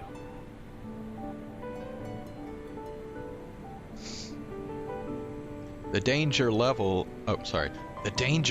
of the UV rays they show on the screens every day is faked too? Why all these lies? What's the need for it? 地上で感染症のように広がった基礎欲求欠乏症によって世界人口は大幅に減少した。だがその中で明らかに死亡率の低い国がいくつかあった。It differed by country? Is the disease affected by the climate or something? He closes his eyes and shakes his head. 気候ではなく思想だ。前時代的な身分制度の残っていた国、独裁政権国家、社会主義を標榜している実質的な共産主義国家。そういう国では基礎欲求欠乏症による死亡率が比較的低かった。Social division? Communism? It's pretty much this city. 人類は基礎欲求欠乏症の中で生き残るためこの町の制度を設計したんだ。語られることのないこの町の真の歴史だよ。人類が初めて地下のモデル都市を作ったのは2150年。当時の世界人口は約7億人。半世紀の研究の中で人類は日光、空気、水に対する欲求が基礎欲求欠乏症の予防薬になると発見した。だから人類は自分たちからこの3つに対する自由を奪い、それを身分制度と紐付けた町を設計した。上層民はそれを知っているから太陽に近い場所に住んでいられる。本当に紫外線が人類の脅威なら下層民が穴の上部に追いやられていただろうね。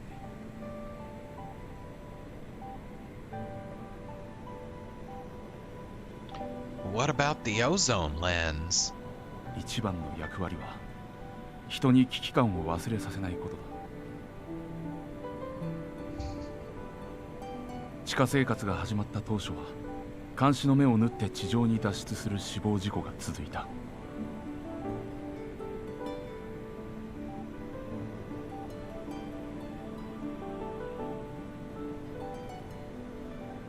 意図的に死を選んだケースもあったし、単に地上への欲望を捨てきれなかったケースもあった。人類を守るためには地上に出てはいけない明確な理由が必要だった。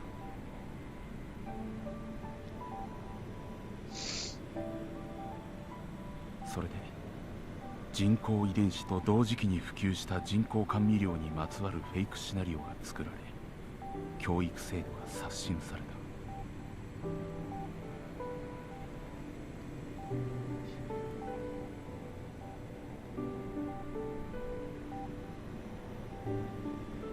Is that why there's no literature left on it?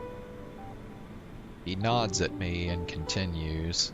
情報の統制を図ってから大衆の認識が変わるまでにまた半世紀かかった。だ法で縛っても後を絶たなかった脱出者がこのシナリオの普及でパタリと出なくなった。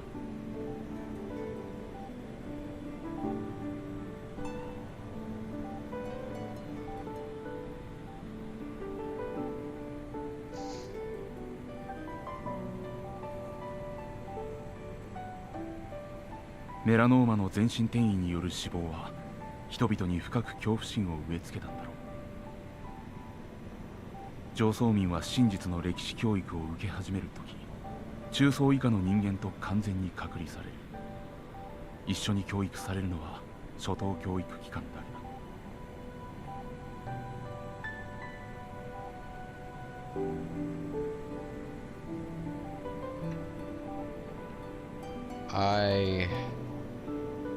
All of this makes me remember Shachi. As soon as he realized the UV rays were harmless, he climbed the cave's walls like a boy possessed and died on top of the ozone lens. I'm the number one. Me. I'm the best. I still remember how he screamed at the top of his lungs as he climbed up toward the light. Did he satisfy all the natural desire that drove him? The need for recognition and purpose was all that kept the disease at bay? Is that how he died? Lying in a heap, exposed to the elements as everyone watched? 常に自分よりも少しいい環境に人間がいる。その社会システムがなくなると私たちは生きていけない。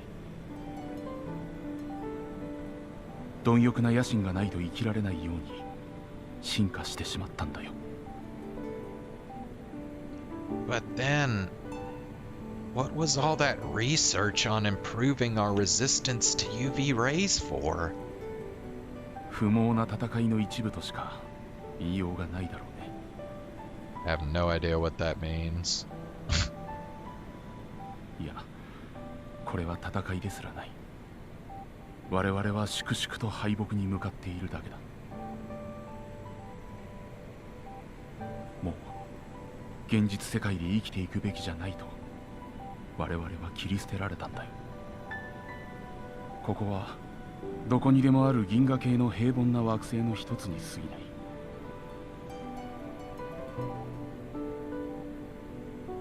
そこである一つの種が進化の袋小路に入ってしまった。それだけのことだと。人類がはっきりと種として衰退して滅亡の危機に瀕している時に子としての存在の有無など死我にもかけるべきではないと科学者としてはそう考えている。だがAsuma turns to the woman on the bed again. 私はまだ妻の幸せを諦められずにいる。この何の面白みもない世界の中にささやかな幸せを見出した人間から死んでいく現実がどうしても受け入れられない。私とのささやかな時間に希望を見出してくれたリオを切り捨てることができない。You. I grit my teeth and clench my fists with such fury that they tremble and my knuckles turn white. You have the gall to say that? After everything you did to Yanagi? After kidnapping her and cutting up her brain like she meant nothing? That's what you're telling me? そうだ。My face warps in anger as I snarl at him. But he doesn't even try to defend himself. 自分のしたことを正当化するつもりはない。その通りだよ。私はそうやって自分の求めるもののために平気で他者を犠牲にできる。そういう人間だからまだのうのうと生きている。そういう人間しか自分の上に誰かが立っていれば蹴落としてでも這い上がろうと考える人間しかこの町には生きていないんだよ。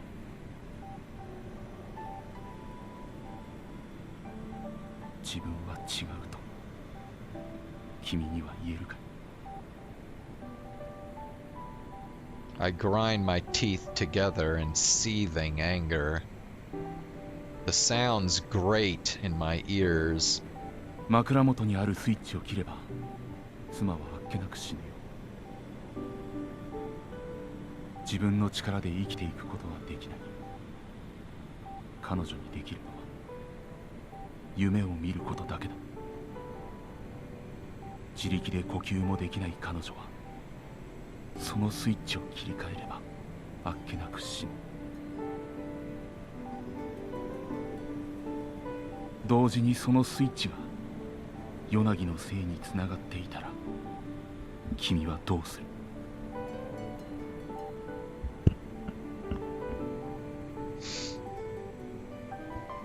What?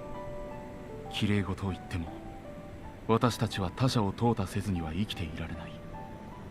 それが目に見えるかどうかに大きな違いはない。君にもヨナギを助けるために誰かを犠牲にする覚悟はあるだろ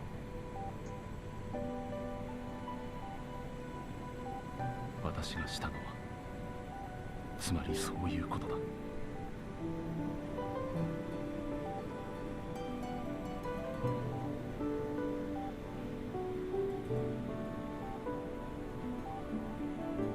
Silence falls over the room. Only the continuous sound of the machines keeping Asuma's wife alive fill that void.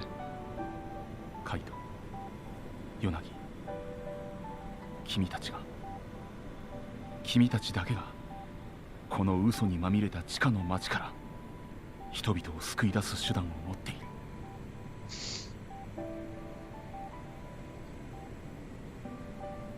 And deliver them right into another life based on lies. It's not reality. その通りだ。不幸な嘘か幸福な嘘か、そんな些細な違いでしかない。だが私はその嘘の世界で幸せそうに生活する妻をモニター越しに見て、私は初めて自分の研究の日々が報われた気がしたよ。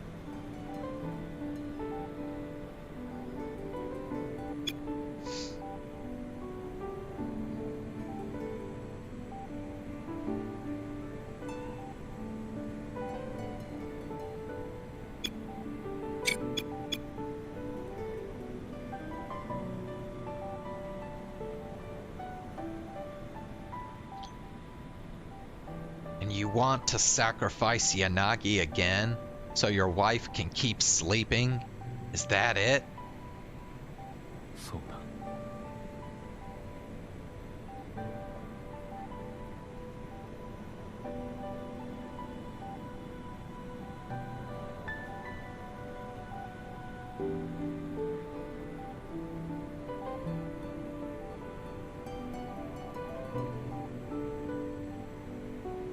You can go to hell for all I care. I say, my voice cracking with anger. How can I vent out all these emotions? I've lost sight of everything. These feelings boiling inside of me. Is it anger? Sadness? Despair? Pity? For a moment, I forget to even blink. So focused am I on breathing in and out to keep my emotions from exploding out of me. だが二人だけに犠牲を強いるつもりもない。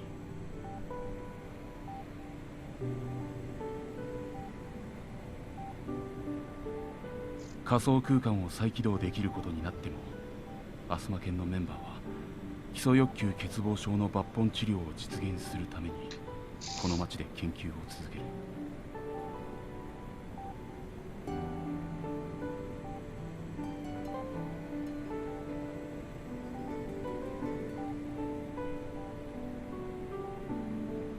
人々がいなくなれば大手を振って抜本治療のための研究ができる。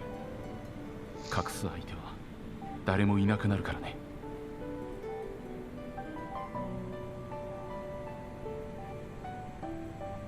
What? You're setting terms of exchange now? He shakes his head and gives me a level look. もう強制はしない。二人に委ねる。ヨナギの脳にメスを入れた時にアスマ研の研究員は全員仮想空間に移住しないことを誓った。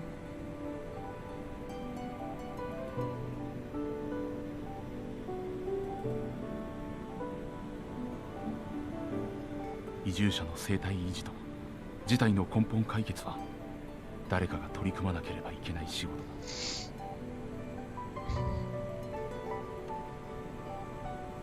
それくらいの覚悟は持っていた。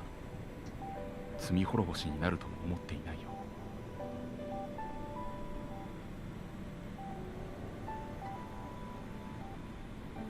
基礎欲求欠乏症の進行についてはカイトもよく知っているはずだ。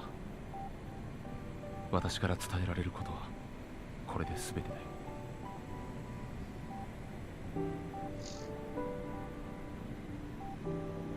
よ。Is there no cure? ない。残念ながら。 I stand there, still clenching my fists. For a minute, my mind just feels like a bunch of static. The first to react is Yanagi.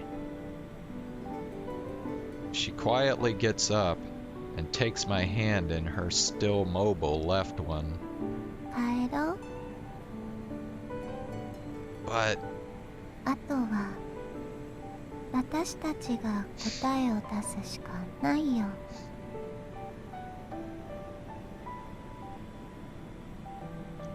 she pulls me by the hand out of Asuma's house.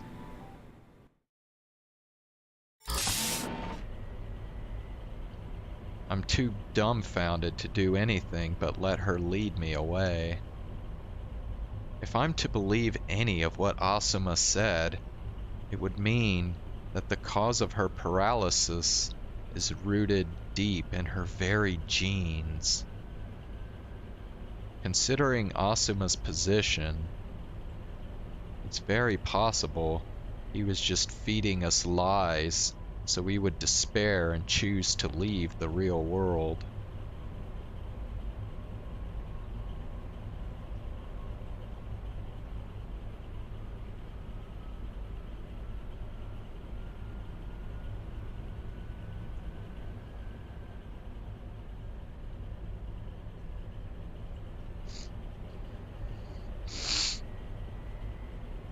But that was no made-up story.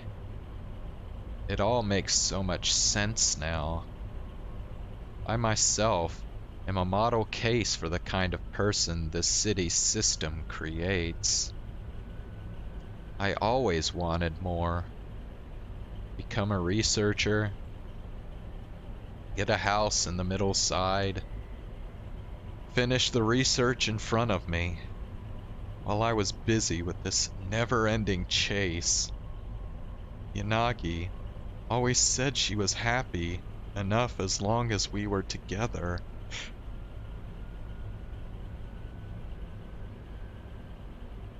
And I kept wearing away at our time, always chasing after the next thing that was supposed to make us happy.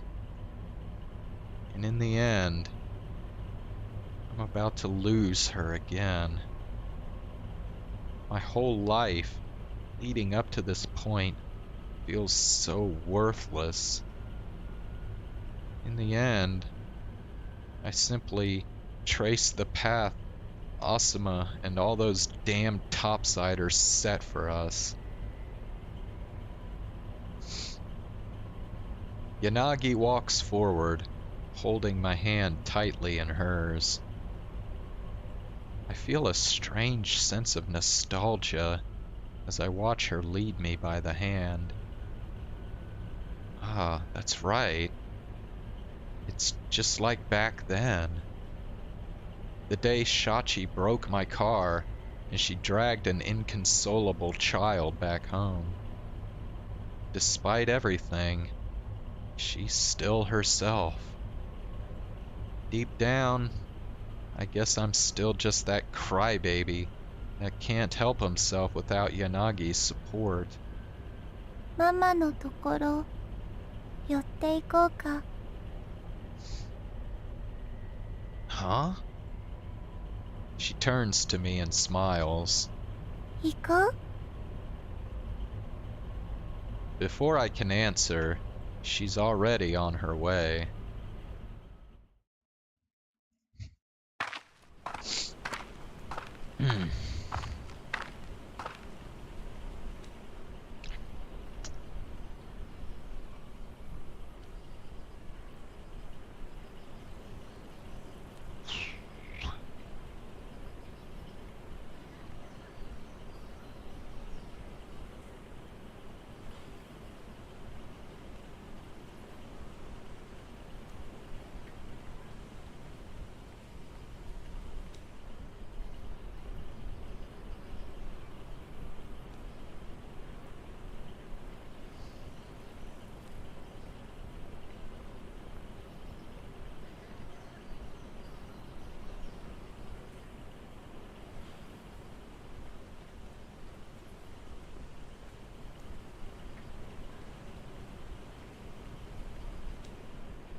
Just like that day, she crouches over the little shrub in the center of the flower bed.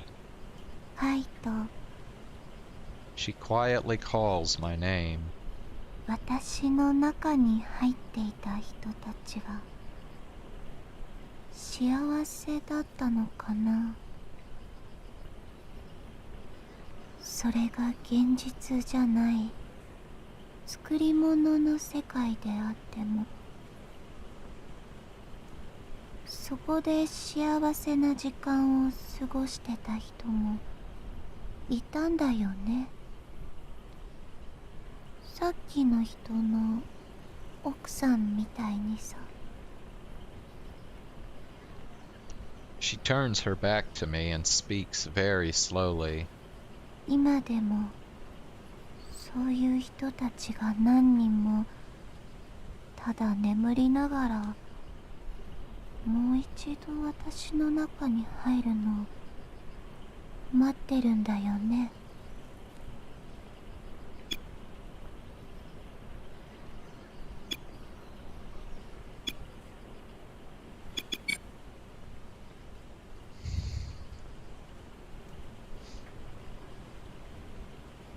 私、 Yanagi gets up and turns to face me. 戻った方がいいよね。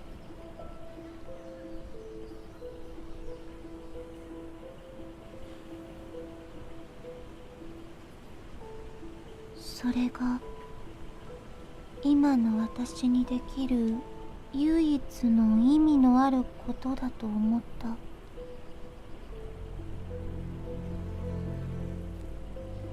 But then you'd be...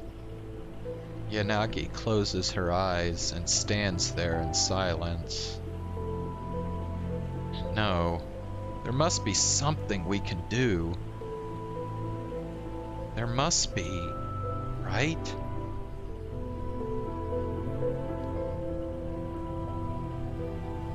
Is it really gonna happen again? I'm losing her again?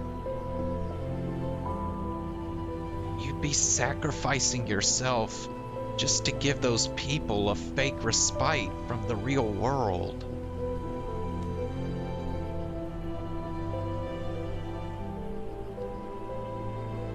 We could share what Asuma told us with everyone else and try to find a solution together.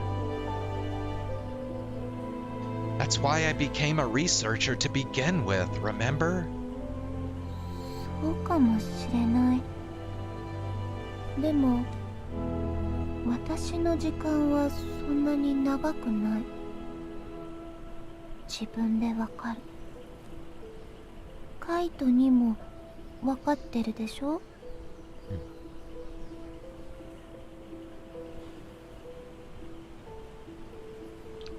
Her voice, it rings true. It reaches my ears along with a faint breeze from the surface. Her tone is calm, but it also carries a strong, steely determination. I realize that this isn't a choice she's making lightly. 私は自分の終わり方を自分で決めたいの。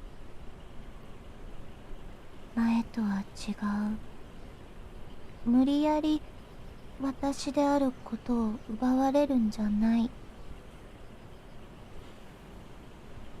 私は自分で私がどうあるか決めたい。どう終わるか決めたい。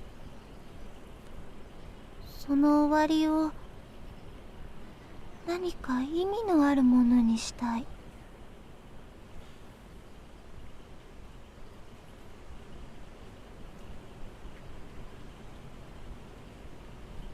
このままただ自分が失われていく毎日を過ごすのは。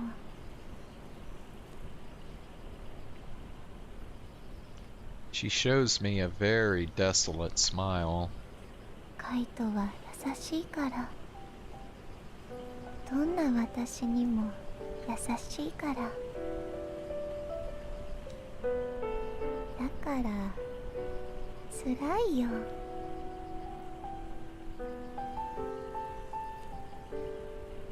She murmurs, her rose eyes set on mine. カイト、 The way she says my name is so soothing and sweet. Just like how Mom used to say it. 私たちがしてきたことを、この街で過ごした時間を意味のあるものにしようよ。私の存在を意味のあるものにするのを。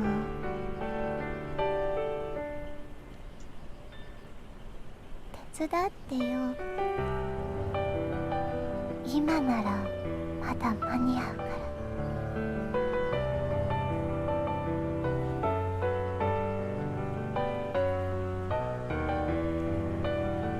She crouches over the shrub beneath which Mom and the bird lie sleeping.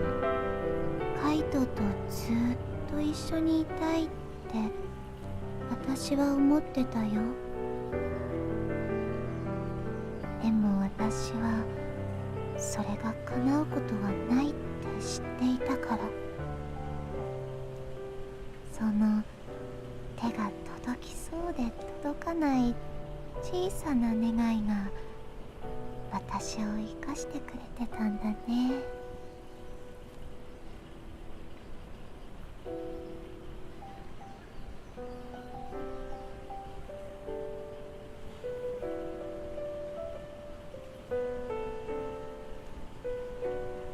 Yanagi stares at her right hand for a moment. とその願いすら私の中で薄らいでるから指が動かなくなったんだと思う。 After gazing at her own palms for a long moment, she gets up and turns back to me. カイト、私に決めさせて。私はあなたの手でみんなの世界になりたい。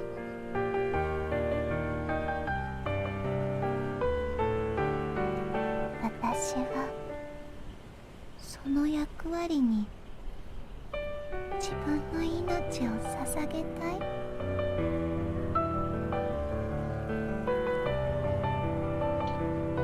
Yanagi gets up and moves slowly over to me. Then she leans her head against my chest. あなたの求めた私になれなくてごめんね。わがままばかり言ってごめんなさい。あなたのくれた時間はとても穏やかで優しくて今でも私の心の中に残ってるよ。それが私にとって遠い記憶でもその温かさはわかる。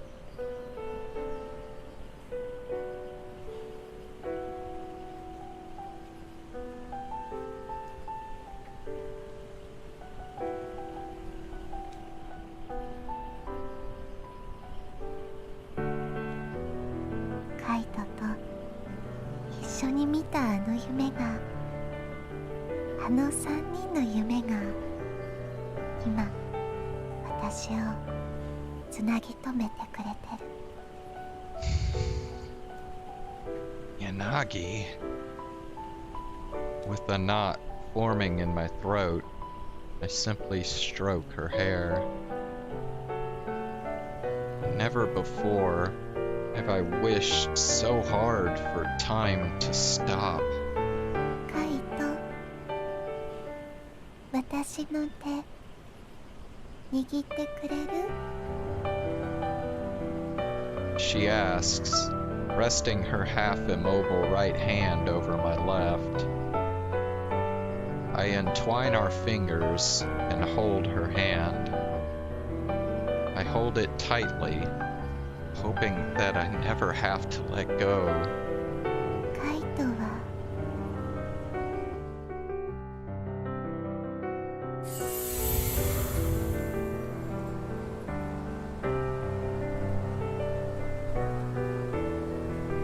The cave walls around us melt away, replaced by the expanse of an endless sky. The flower bed extends far beyond the horizon, and petals dance around us, carried by the wind. この世界を生きてね。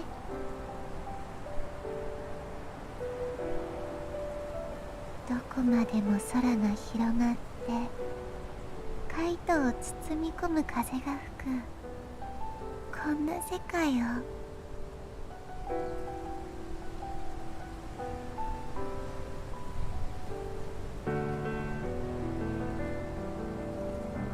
あなたは生きて。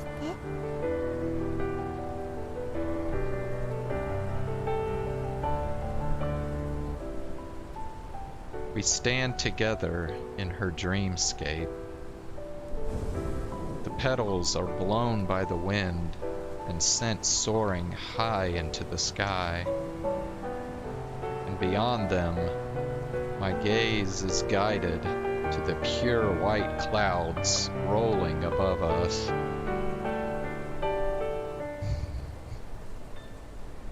綺麗でしょ。みんなにも見せてあげようよ。この地下で苦しんで生きてきたみんなに私たちの力でこの空を見せてあげよう。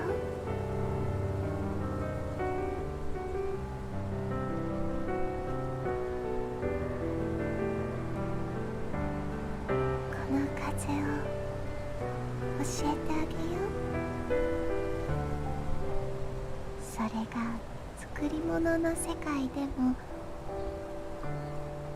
それがほんのひとときの夢みたいな時間であっても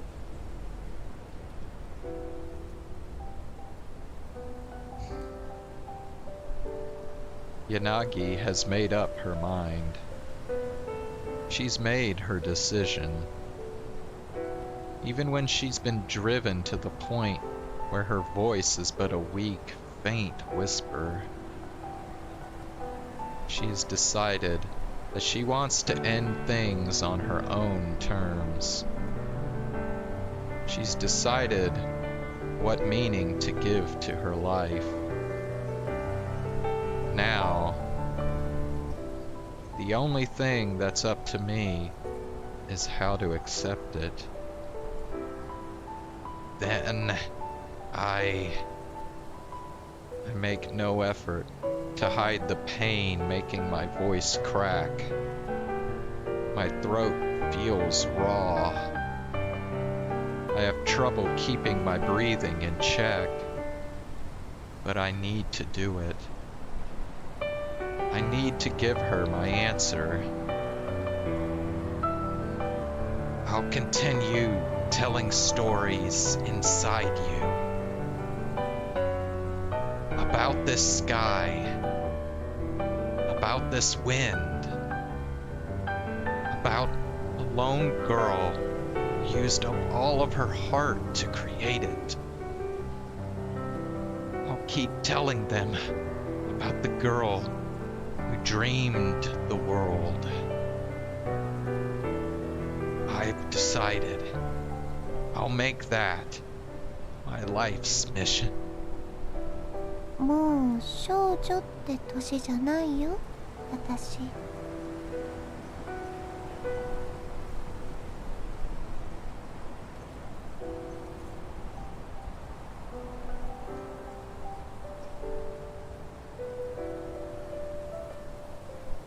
For me, You have always been the most beautiful girl. From the day we met until today, うん。 we cuddle up together in the open meadow of her dreamscape. 最後はカイトの手で送ってね。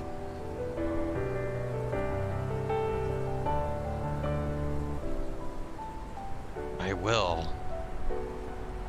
とそれを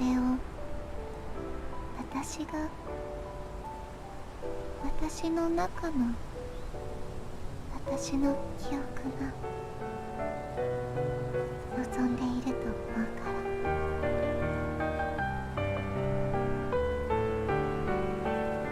ら。 I know.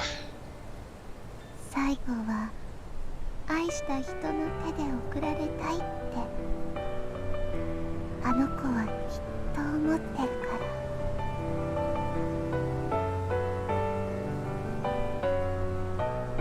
Yes. 笑ってお別れしようね。 She says, taking a step back from me. The warmth she left on my chest quickly dissipates. I managed to choke out the words. I don't think I could right now.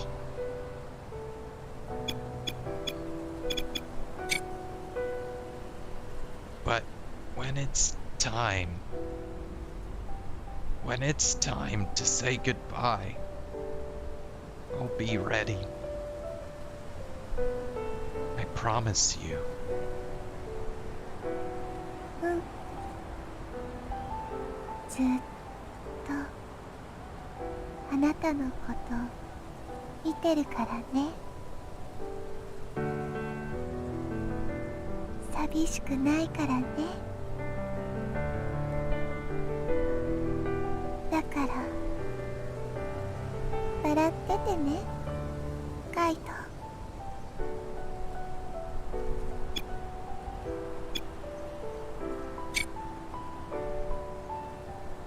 Will I be able to see her off with a smile when the time comes? I can't even begin to imagine it. Overcome by the weight of it all, I crumple to the ground. My hands are met with the soft soil. The petals of the flowers below me sway as my tears fall on them. No matter how hard I clench my teeth, I can't keep myself from breaking down into a flood of tears. I can't keep the wails of sorrow from escaping my lips, or the tears from running down my face. No matter how raw my throat gets from crying out, no matter how many tears I spill onto the cold ground, the sadness of losing her doesn't recede. Just this moment. Give me just this moment. When the end comes, I'll be strong enough to smile as I watch you go. But let me weep for you now, just this once.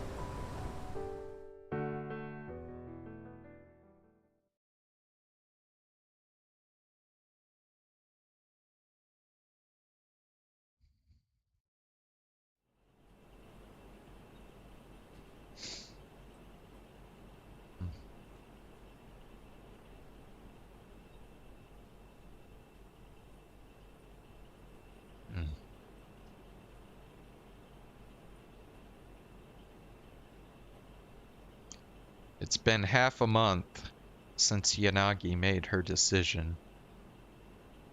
We've spent those last days together at home with our family. Me, Yanagi, Izumo, and Wooly.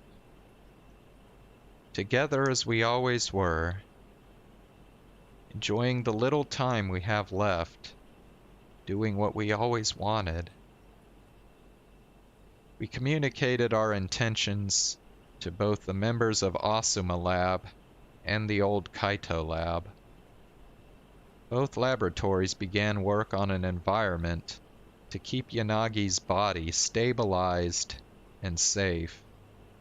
And today, they finished it.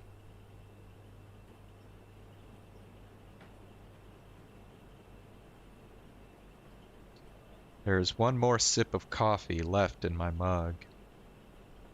I'm sitting there, unwilling to take that last mouthful. カイトはどんなところに住みたい？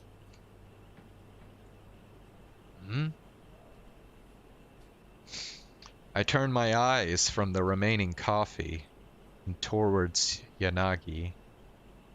地上でどんなところに住むの？ Let's see. A place by the sea, I think. I'd like to live in a house by the sea. With a terrace where I can sit and watch the sky and the sea at the same time.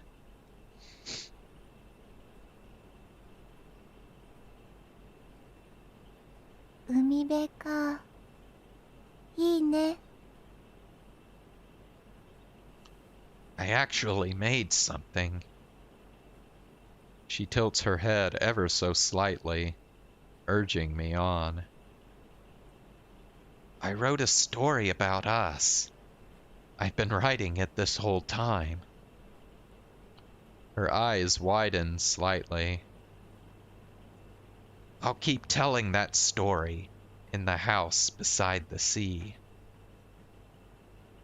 Until everyone in the world knows about you.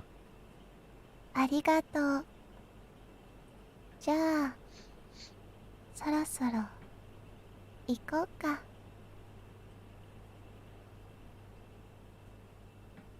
I turn my gaze back down to the mug.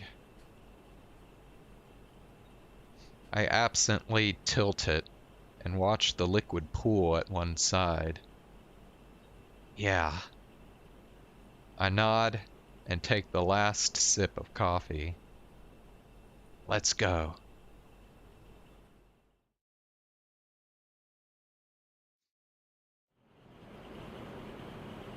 We walk side by side through the cornfield, as we have done 1,000 times before. We are the only people, as far as the eye can see. I look up at the underground city of Shinjuku. I've lived up to this day. Thanks to you. そうかな。 If you hadn't been with me, I'm sure I would have led a much shorter and sadder life.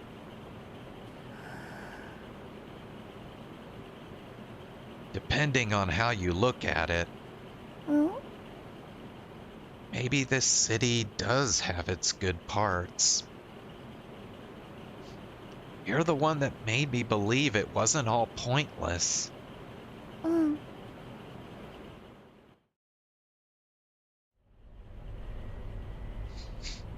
We head to the institute and find Iruma waiting for us by the entrance.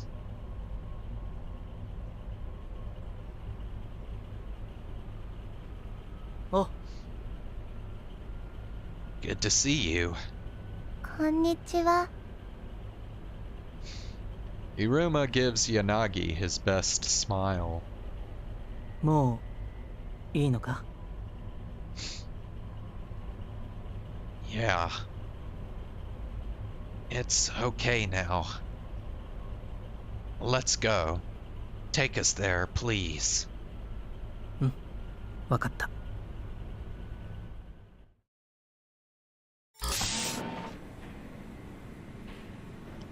Iruma takes us to the bedroom they prepared inside the lab.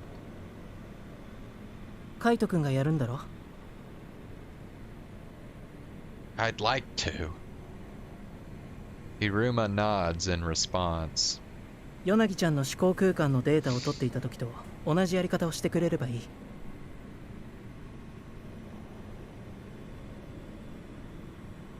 カイト君の合図でヨナギちゃんの感覚信号を抑え込むプログラムが走る。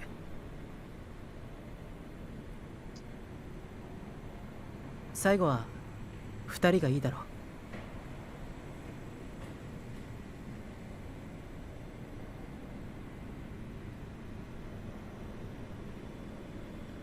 Yeah. Thanks. ありがとうございます。ヨナギちゃんはそのまま眠ってくれるだけでいい。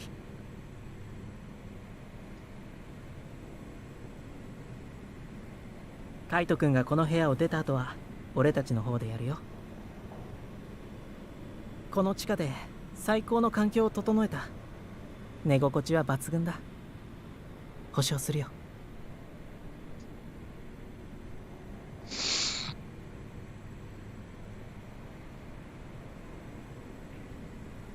楽しみ。Hiruma meets Yanagi's smile in kind. After looking at her for a moment, he turns back to me. Thank you, Hiruma. I see the compassion in his eyes as he nods at me. じゃあ。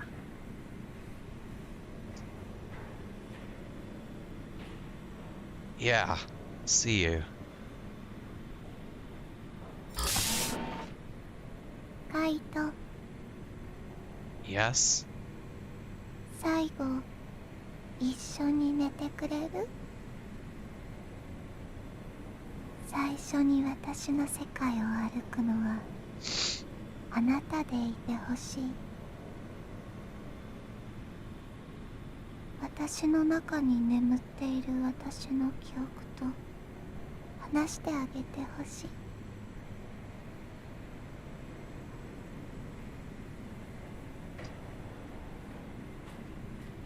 All right. カイト、 Yes?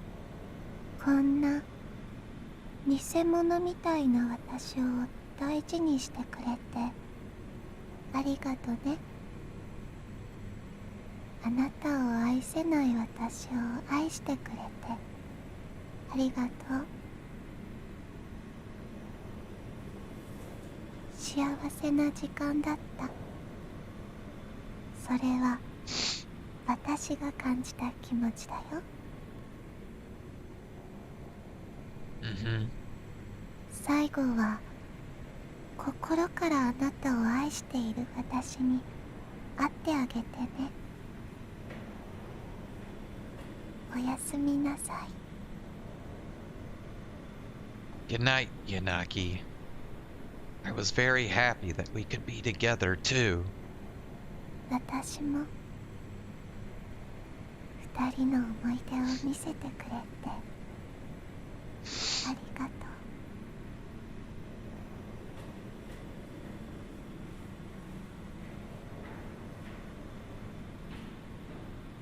After she falls asleep, I wait for her waves to stabilize.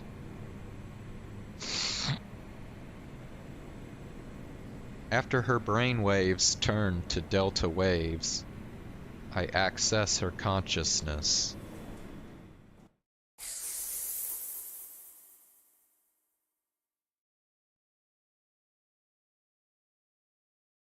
Inside of her, a world of pure white extends before me. This must be the place where I met those three back then. さよならだね。Yeah.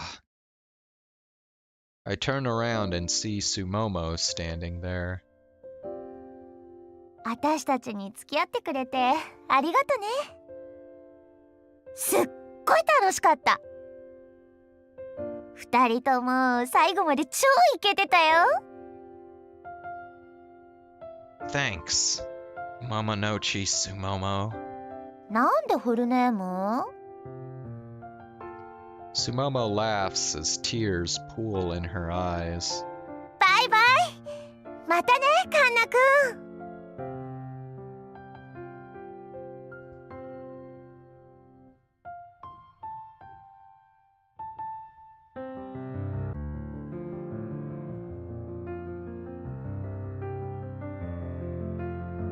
Yeah, see you. 私は自分の仕事に夢中になっているあなたの横顔を見ているのが好きだった。あんまり自分を責めなくていい。才能があったんだから、あなたにはそれを生かす義務があったのよ。I still wish I valued our time together more while I had the chance. 大丈夫よ。だってあなたはこれからその物語を語り続けるんでしょ。I hold the story I wrote about us in my right hand. 永遠に語り継がれる人よの恋もある。あなたがどう描いたのか楽しみにしてる。がっかりさせないでね、ビル。I would have liked to hear that before writing it, you know? Olivia fades away, seeing me off with a confident, strong smile. あなたと出会えて私は初めて自分と向き合うことができた。あなたが私を深く愛してくれたから。私も私自身をもっと好きになろうって、もっと自分を大切にしようって思いました。何も残せなくてごめんなさい。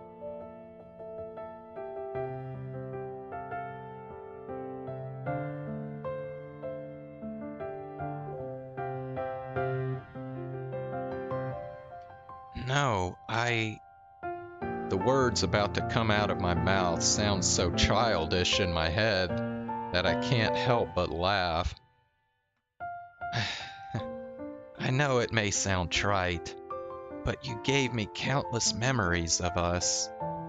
I haven't forgotten even a second of it, and I never will. そうでしたね。Rin looks over her shoulder, then looks up at me again. 彼女が待っています。言ってあげてください。All right.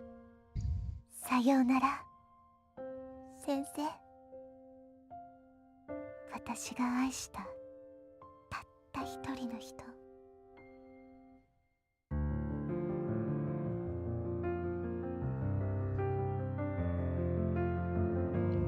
As Rin fades away, white buildings begin materializing in the white world.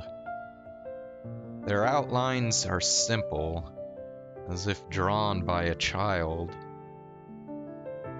I make my way through them, heading deeper into the white city. In the center of it, I find a white staircase leading up high into the sky. I climb up, one step at a time, slowly until I reach the top. As I climb the last step, I see her. Yanagi. うん。 You were watching from in here? うん。今はこの囲いの中だけが私の場所になっちゃった。会いに行けなくてごめんね。カイトとイズモがあんなに頑張ってせっかく起こしてくれたのにさ。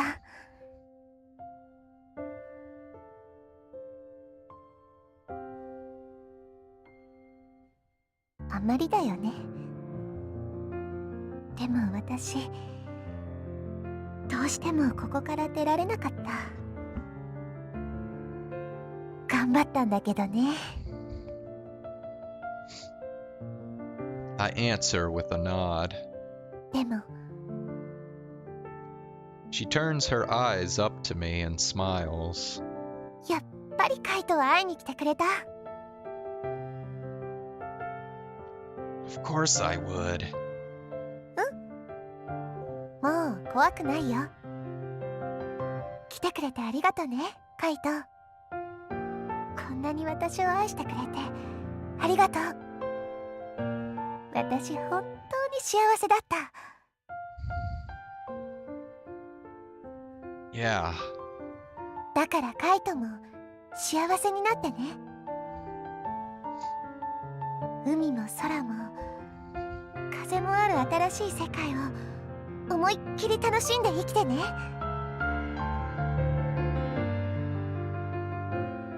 それだけが私の願いだからね。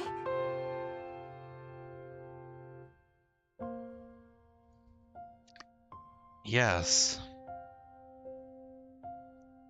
Just like I promised, I answer with a smile. カイト、笑ってバイバイしようって言ったじゃん。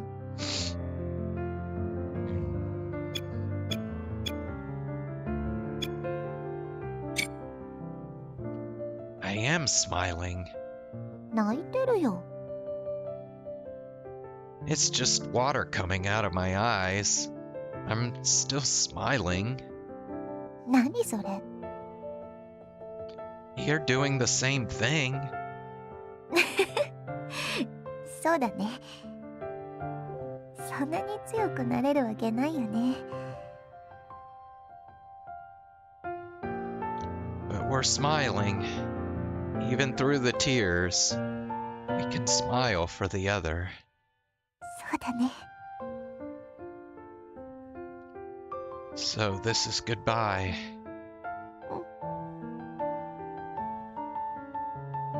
I'm so glad I met you. Even if things have to end like this, I don't have a single regret. 私も。I smile. Yanagi does as well. And the tears run down our faces. We bravely smile on. I'll keep telling everyone about you for as long as I live. Sooner or later, you'll become everyone's goddess. 女神様？それは荷が重いな。I know you'll do great. そうかな。カイトがそう言うなら大丈夫かも。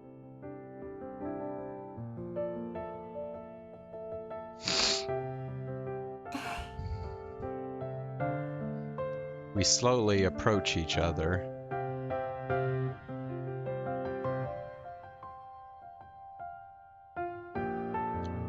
And our lips meet, just like the first time we kissed. さようなら、カイト。Her voice seems to ring directly into my brain. Farewell, my sky.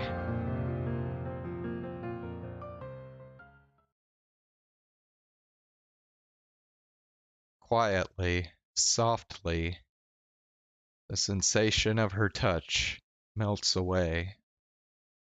Then her breath, her scent. Slowly, she disappears entirely. And then, the sound of waves and wind resound in my ears. The briny scent of the tides fills my nose. How strange. Despite not knowing what the sea is really like, I recognize it immediately. I know what I'll see, even before I open my eyes. I can clearly visualize the sea spreading out right in front of me. And so, I open my eyes and see it for the first time.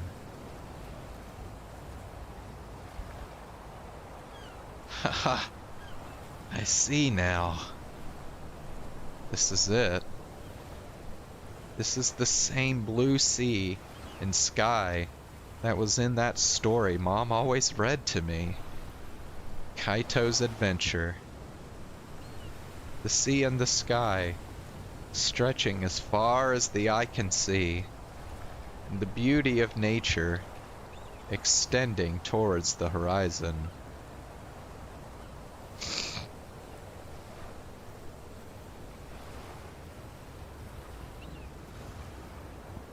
It is the very scene now before my eyes.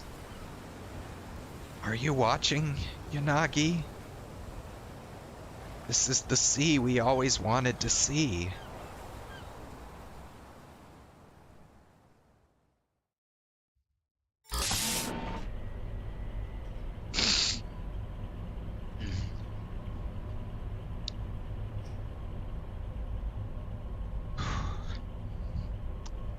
I find Asuma on the rooftop of the Institute, overlooking Shinjuku. I walk up to him. He looks at me, then turns back to the city. 外そうか。 No.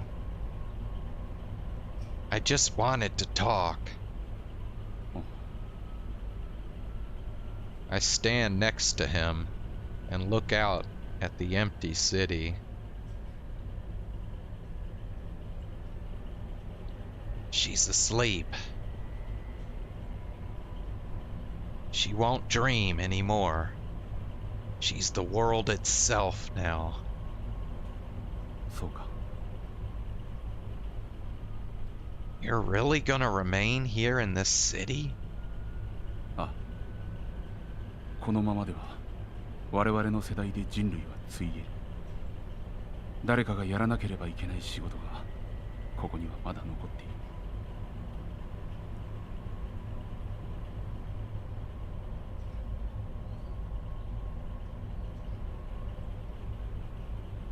Right. カイトは行くんだろう。 I simply nod. My duty is there, so I'm going. Now he nods. 課題はまだまだある。この思考空間もヨナギが寿命を迎えた時には消失する。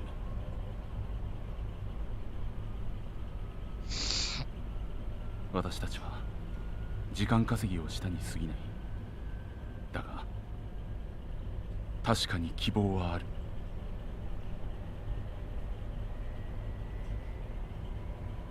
Asuma continues as he gazes at the city.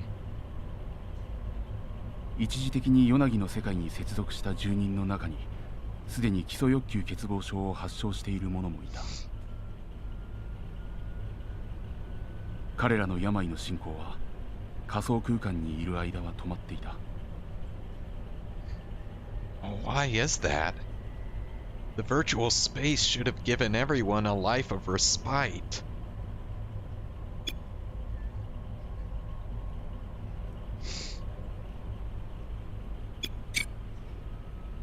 It shouldn't affect the base will deficiency.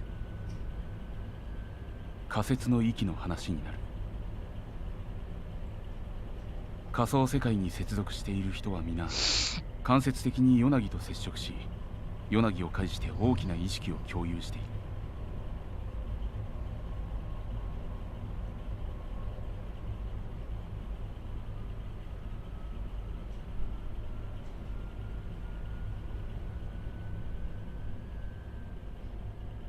それが思考空間の仕組みだ。 I nod. その他者との接続によって生まれる個々人の脳機能強化は個人レベルで強い欲求を持つのと同等の効果があるのかもしれない。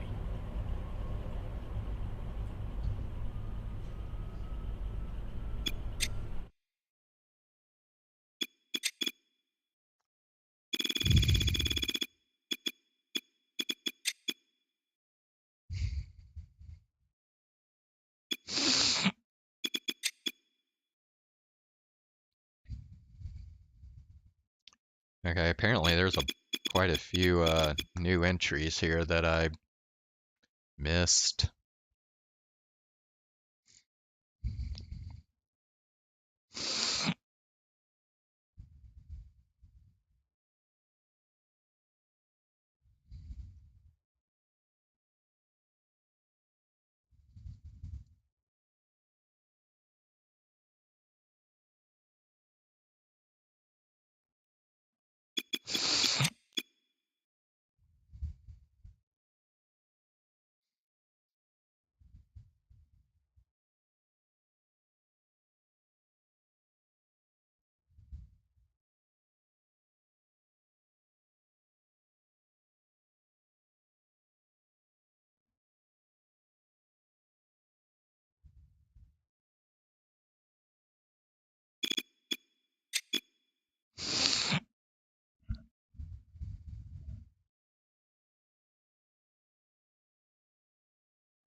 Yep. It appears we only have 3 more entries left, and then it will be complete. I see. 個々人の延命の欲望が総体としての人類の危機をもたらし、それを個としての欲望を捨て世界そのものになったヨナギ一人が救った。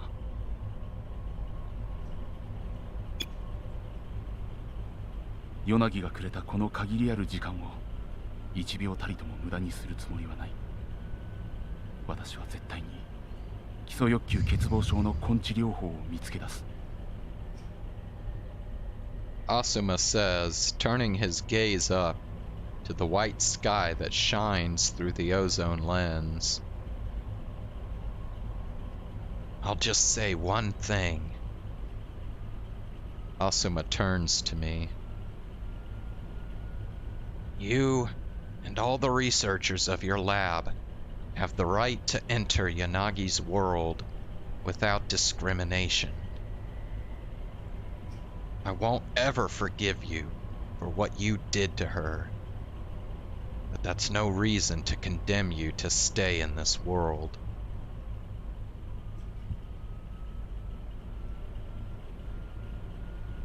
分かっているよ。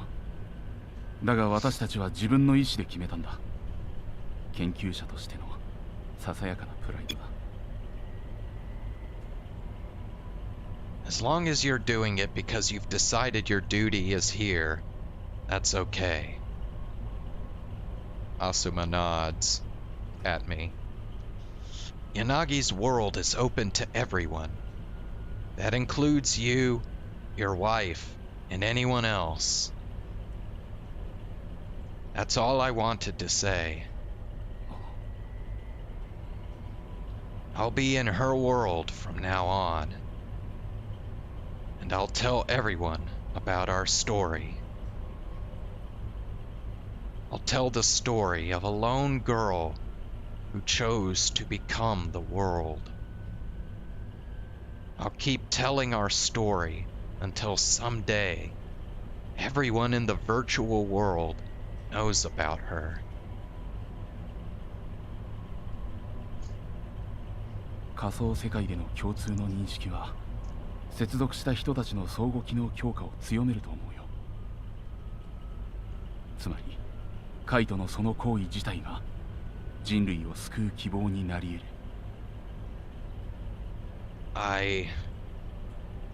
I'll tell your story as well. The story of a man outside the dreamlike virtual world, and how that man is putting his life on the line to save humanity from extinction. I'll tell the story like it is. そうか。 As his voice trails off, a single tear escapes his tightly closed eyes. I see it out of the corner of my eye as I pretend to look over the middle side one last time. I don't resent you anymore. I won't forgive you, but I won't bear a grudge either. I'm sure she wouldn't either. 感謝する。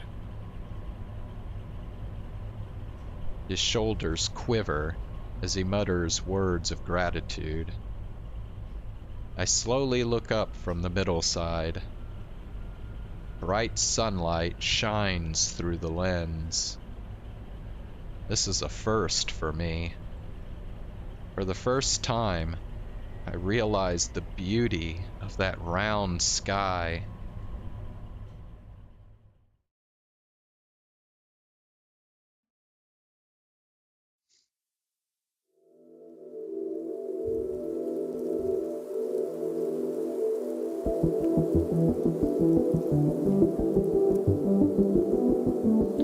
Alright, credits are playing, so I'm gonna mute this.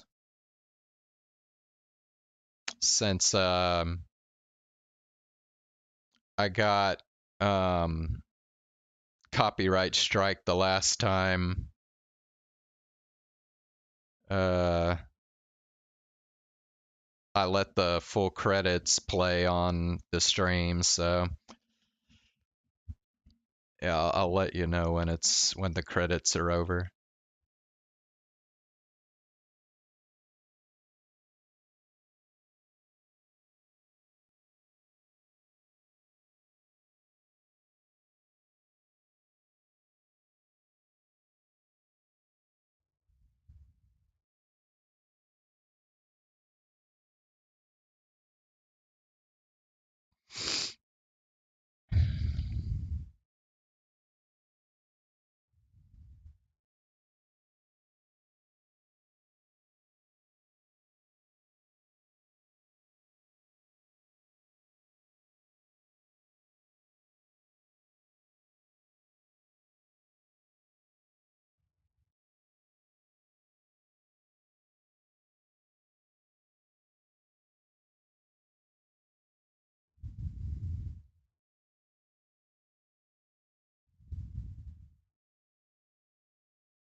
Okay, so it's not rolling any credits anymore. It's just showing kind of pictures of Kaito and the different characters.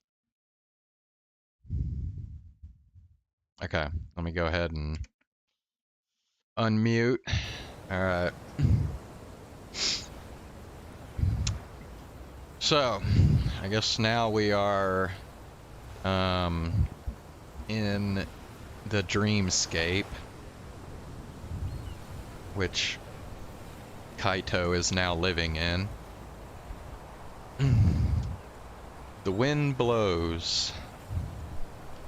There's a small wooden cabin on the seaside. There are many people there, embraced by the warm sea breeze. As I finish telling our long story, I slowly open my eyes. And that is why we have this sea and this sky. The people listen attentively to my words. How many years has it been since I entered the virtual space? Every day I am here, telling Yanagi's story. That is the role I picked for myself. We were born at a major turning point in our species' history.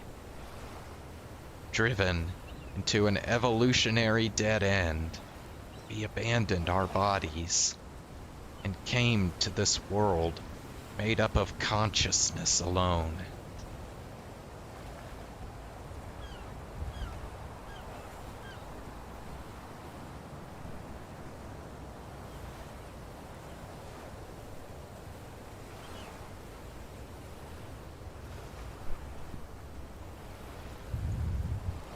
We want for nothing in this world, for it was designed as a temporary respite for our souls.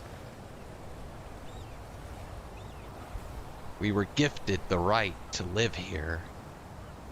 But please, always remember that it was a girl who gave us this gift. Remember those who still remain outside of this world, braving harsh reality as they search for a true solution. And tell the story to all who will listen, to all the people who live in this beautiful world. Tell them that once upon a time, there was a girl who dreamed the world.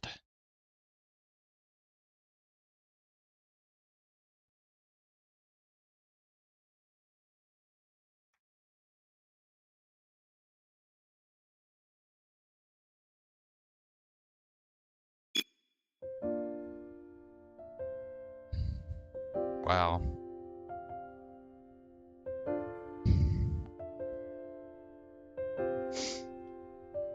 Man, that...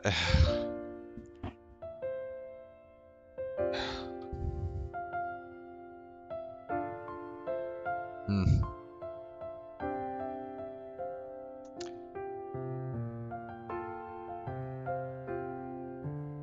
Man, what a story. Wow.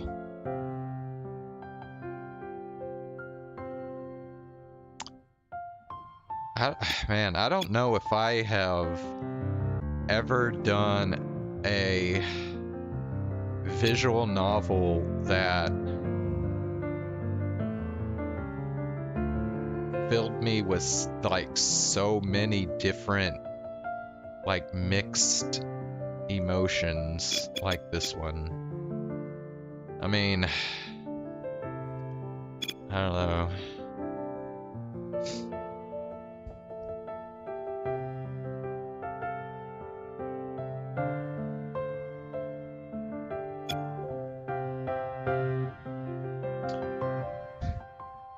I don't mean, I could sit here and compare it to something like Clanad, But I don't know. Even though, yeah, Clanad did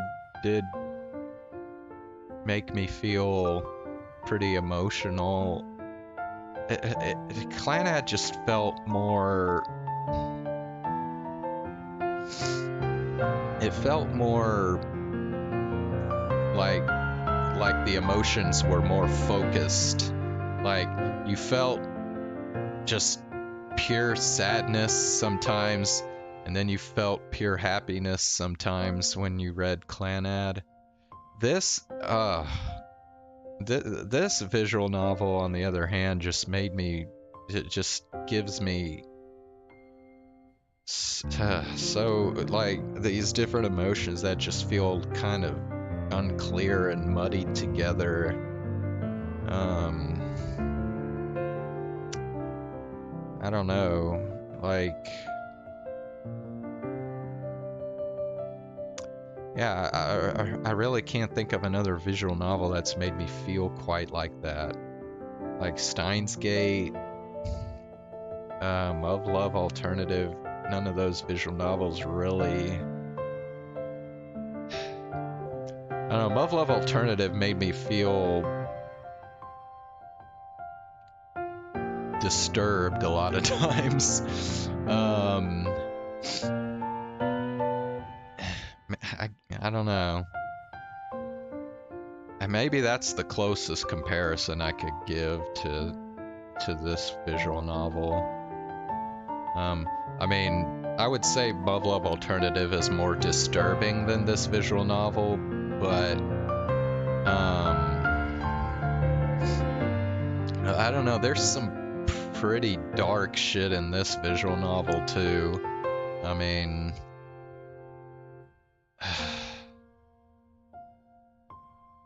I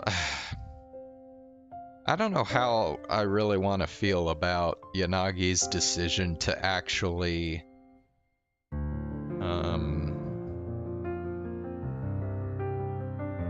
you know, to actually submit to becoming just the visual space itself. In a way, it just felt like she gave up on herself. And I know, like, you know, given the circumstances, she really didn't have much choice, but I mean, shit. It's just, to me, it's really sad that Yanagi couldn't live out her life the way she really should have been able to. To me, that's the most heartbreaking aspect of this story, is just the fact that Yanagi's life just got screwed up in more ways than one.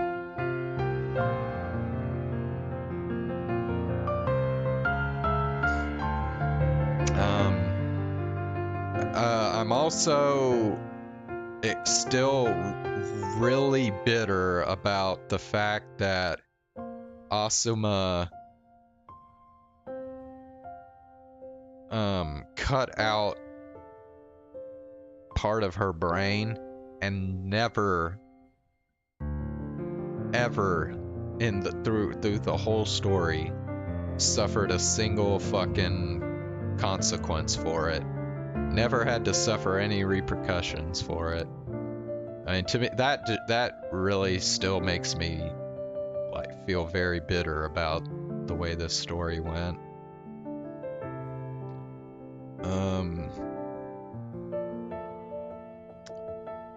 I mean, I'm glad that he's still trying to develop a cure for the base will deficiency, but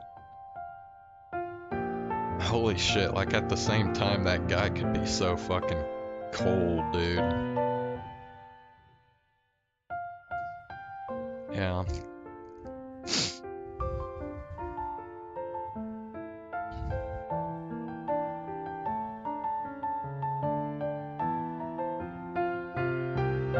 Yeah.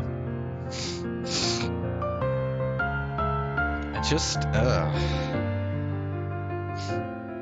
yeah, it just feels like there's just a overall melancholy cloud hanging over this entire story. Because the thing is, like, because they left the whole thing about finding a cure for base will deficiency up in the air. I mean, they never went far enough along where we found out if Asuma actually succeeded in that or not. I mean, just the fact that all of this, all the suffering that Yanagi went through, I mean, I don't know. I guess I shouldn't really say that it might all end up being for nothing. Because, I mean, you know, she still managed to give, I guess, a couple million people, you know,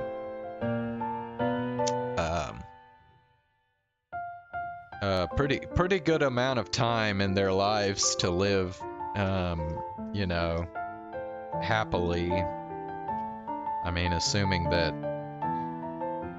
I mean, that's the other thing, like, you could even go into, like, you know, what is life really like in the dreamscape? Is it truly happy for everybody?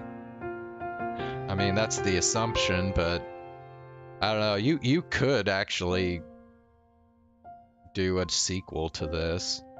A sequel that kind of goes into, what people's lives are like in this dreamscape, and then go on and kind of bring the Asuma's arc to its conclusion, and see if humanity outlives this threat.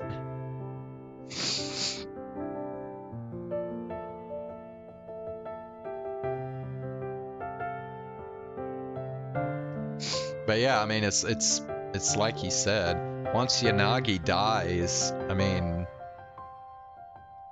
the dreamscape ends for all these people. And I mean, I guess they continue to live on, but they're asleep. They just sleep until they die, I guess. After that.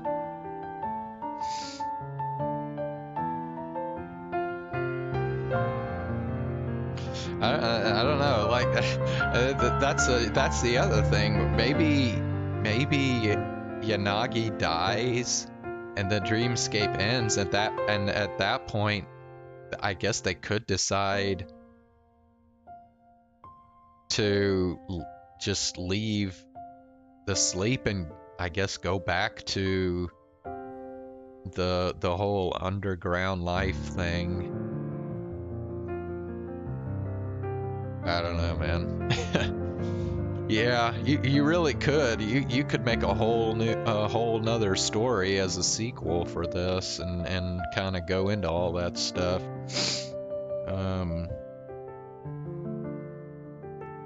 But man,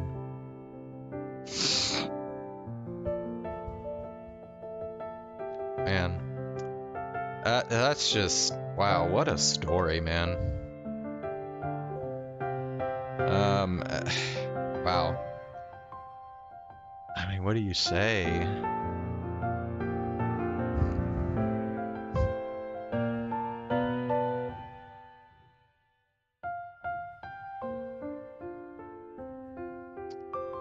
What more? I don't know. I don't know what more to say.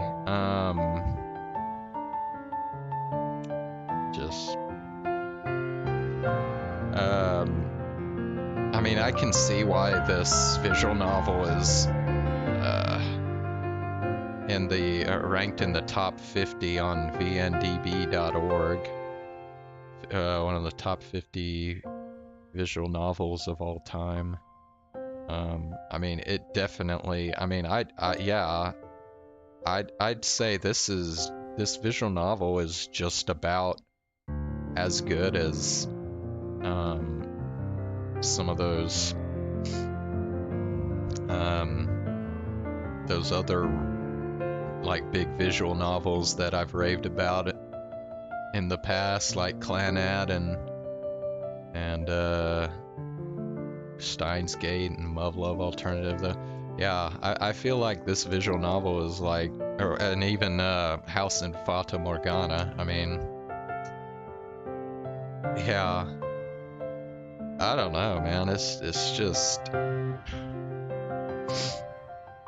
I'm glad I got into visual novels, and this visual novel has really kind of reinforced my positive feelings, I think, towards visual novels, because I feel like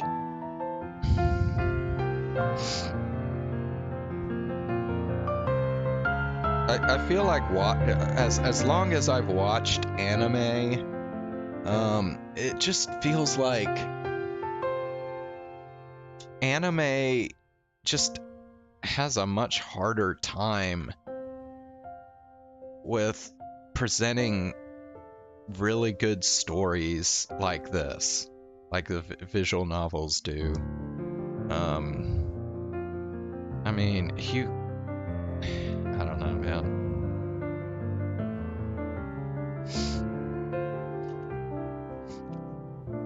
I mean, how many visual novels have I actually read through now? I don't even know if it's 10 yet. But I'm telling you, like, the majority of visual novels that I've read have just, they've had a really lasting impression on me. I mean, beyond like any anime, really. I mean, when I think of like the best, like my favorite anime ever, I mean, Clanad, which is based off the visual novel. You know,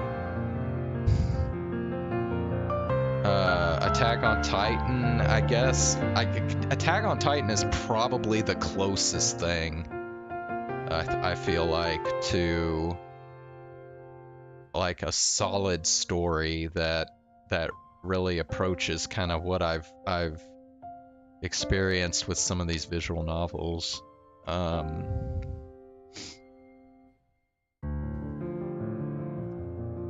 You know, and then like, I guess Puella Magi or Maggie Magica Magica.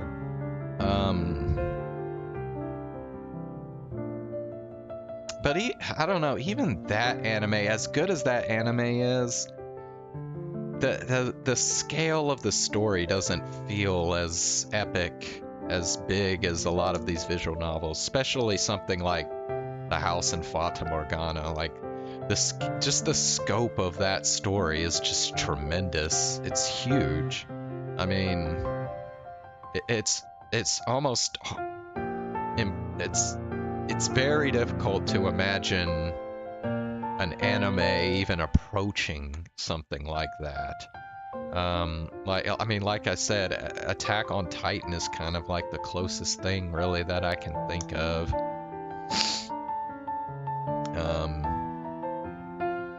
But well, that was just such a impactful, meaningful story. Definitely a treat of a visual novel for sure. Even though it just gives you it gives you all these feelings of bitterness about the way Yanagi's life went and what Asuma did and all that shit. And then like just Kaito having to never getting to be with Yanagi again. There's just definitely a lot more bitter feelings, I feel like, than sweet feelings. with the way this visual novel went, but oh my gosh, just this visual novel just impacted me so deeply. Man.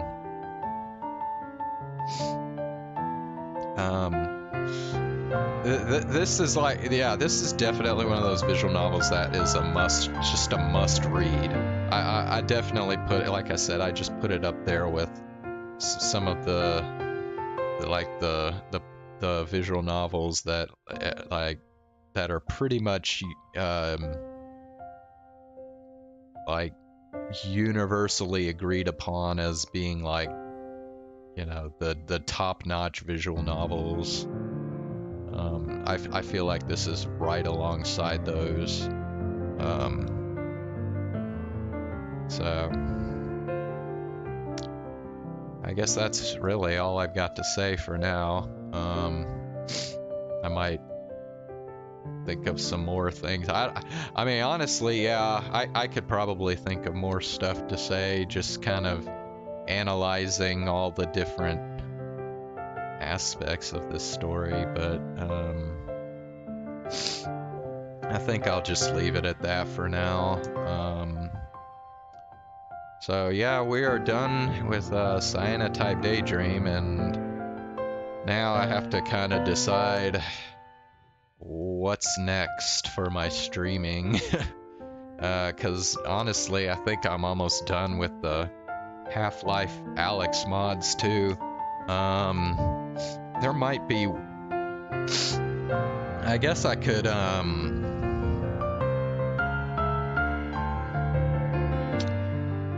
try it, and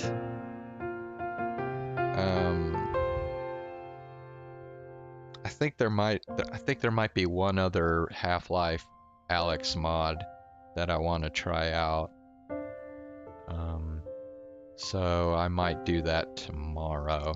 In fact, let me go ahead and look that up right now. Let me check on that. Yeah, actually, what it was is I think I was thinking about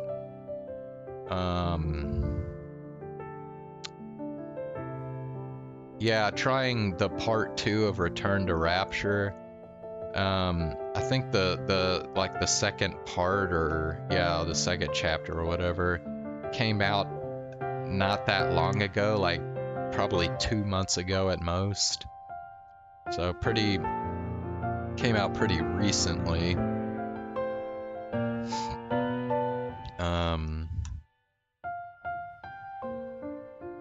So yeah, I think I'll probably try that out, even though the first part did have some kind of buggy shit in it. I don't know. We'll try the second part out, and hopefully it won't have the same bugs that the first part did. So yeah. I'll be back. I'll be back tomorrow. I'll stream probably the second part of the Return to Rapture mod. And yeah,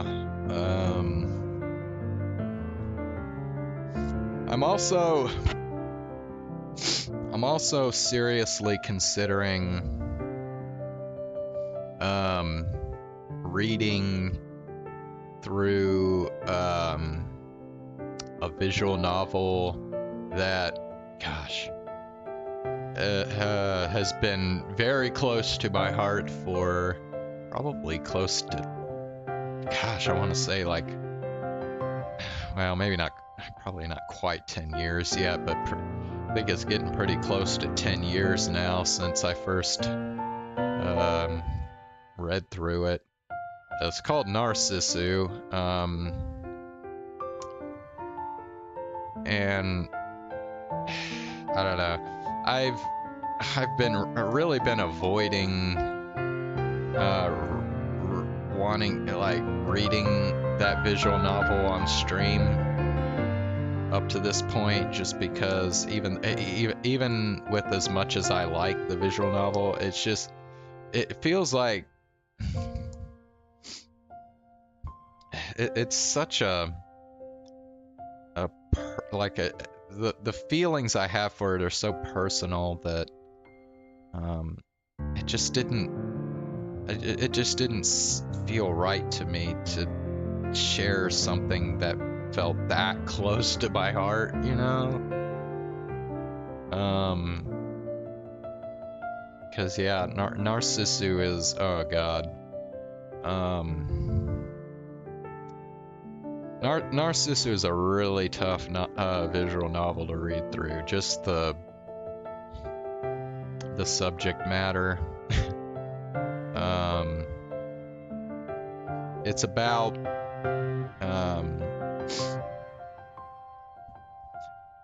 the series focuses on kind of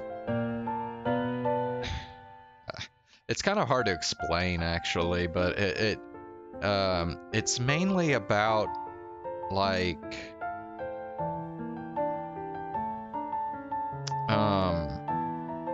kind of how people who are alive kind of view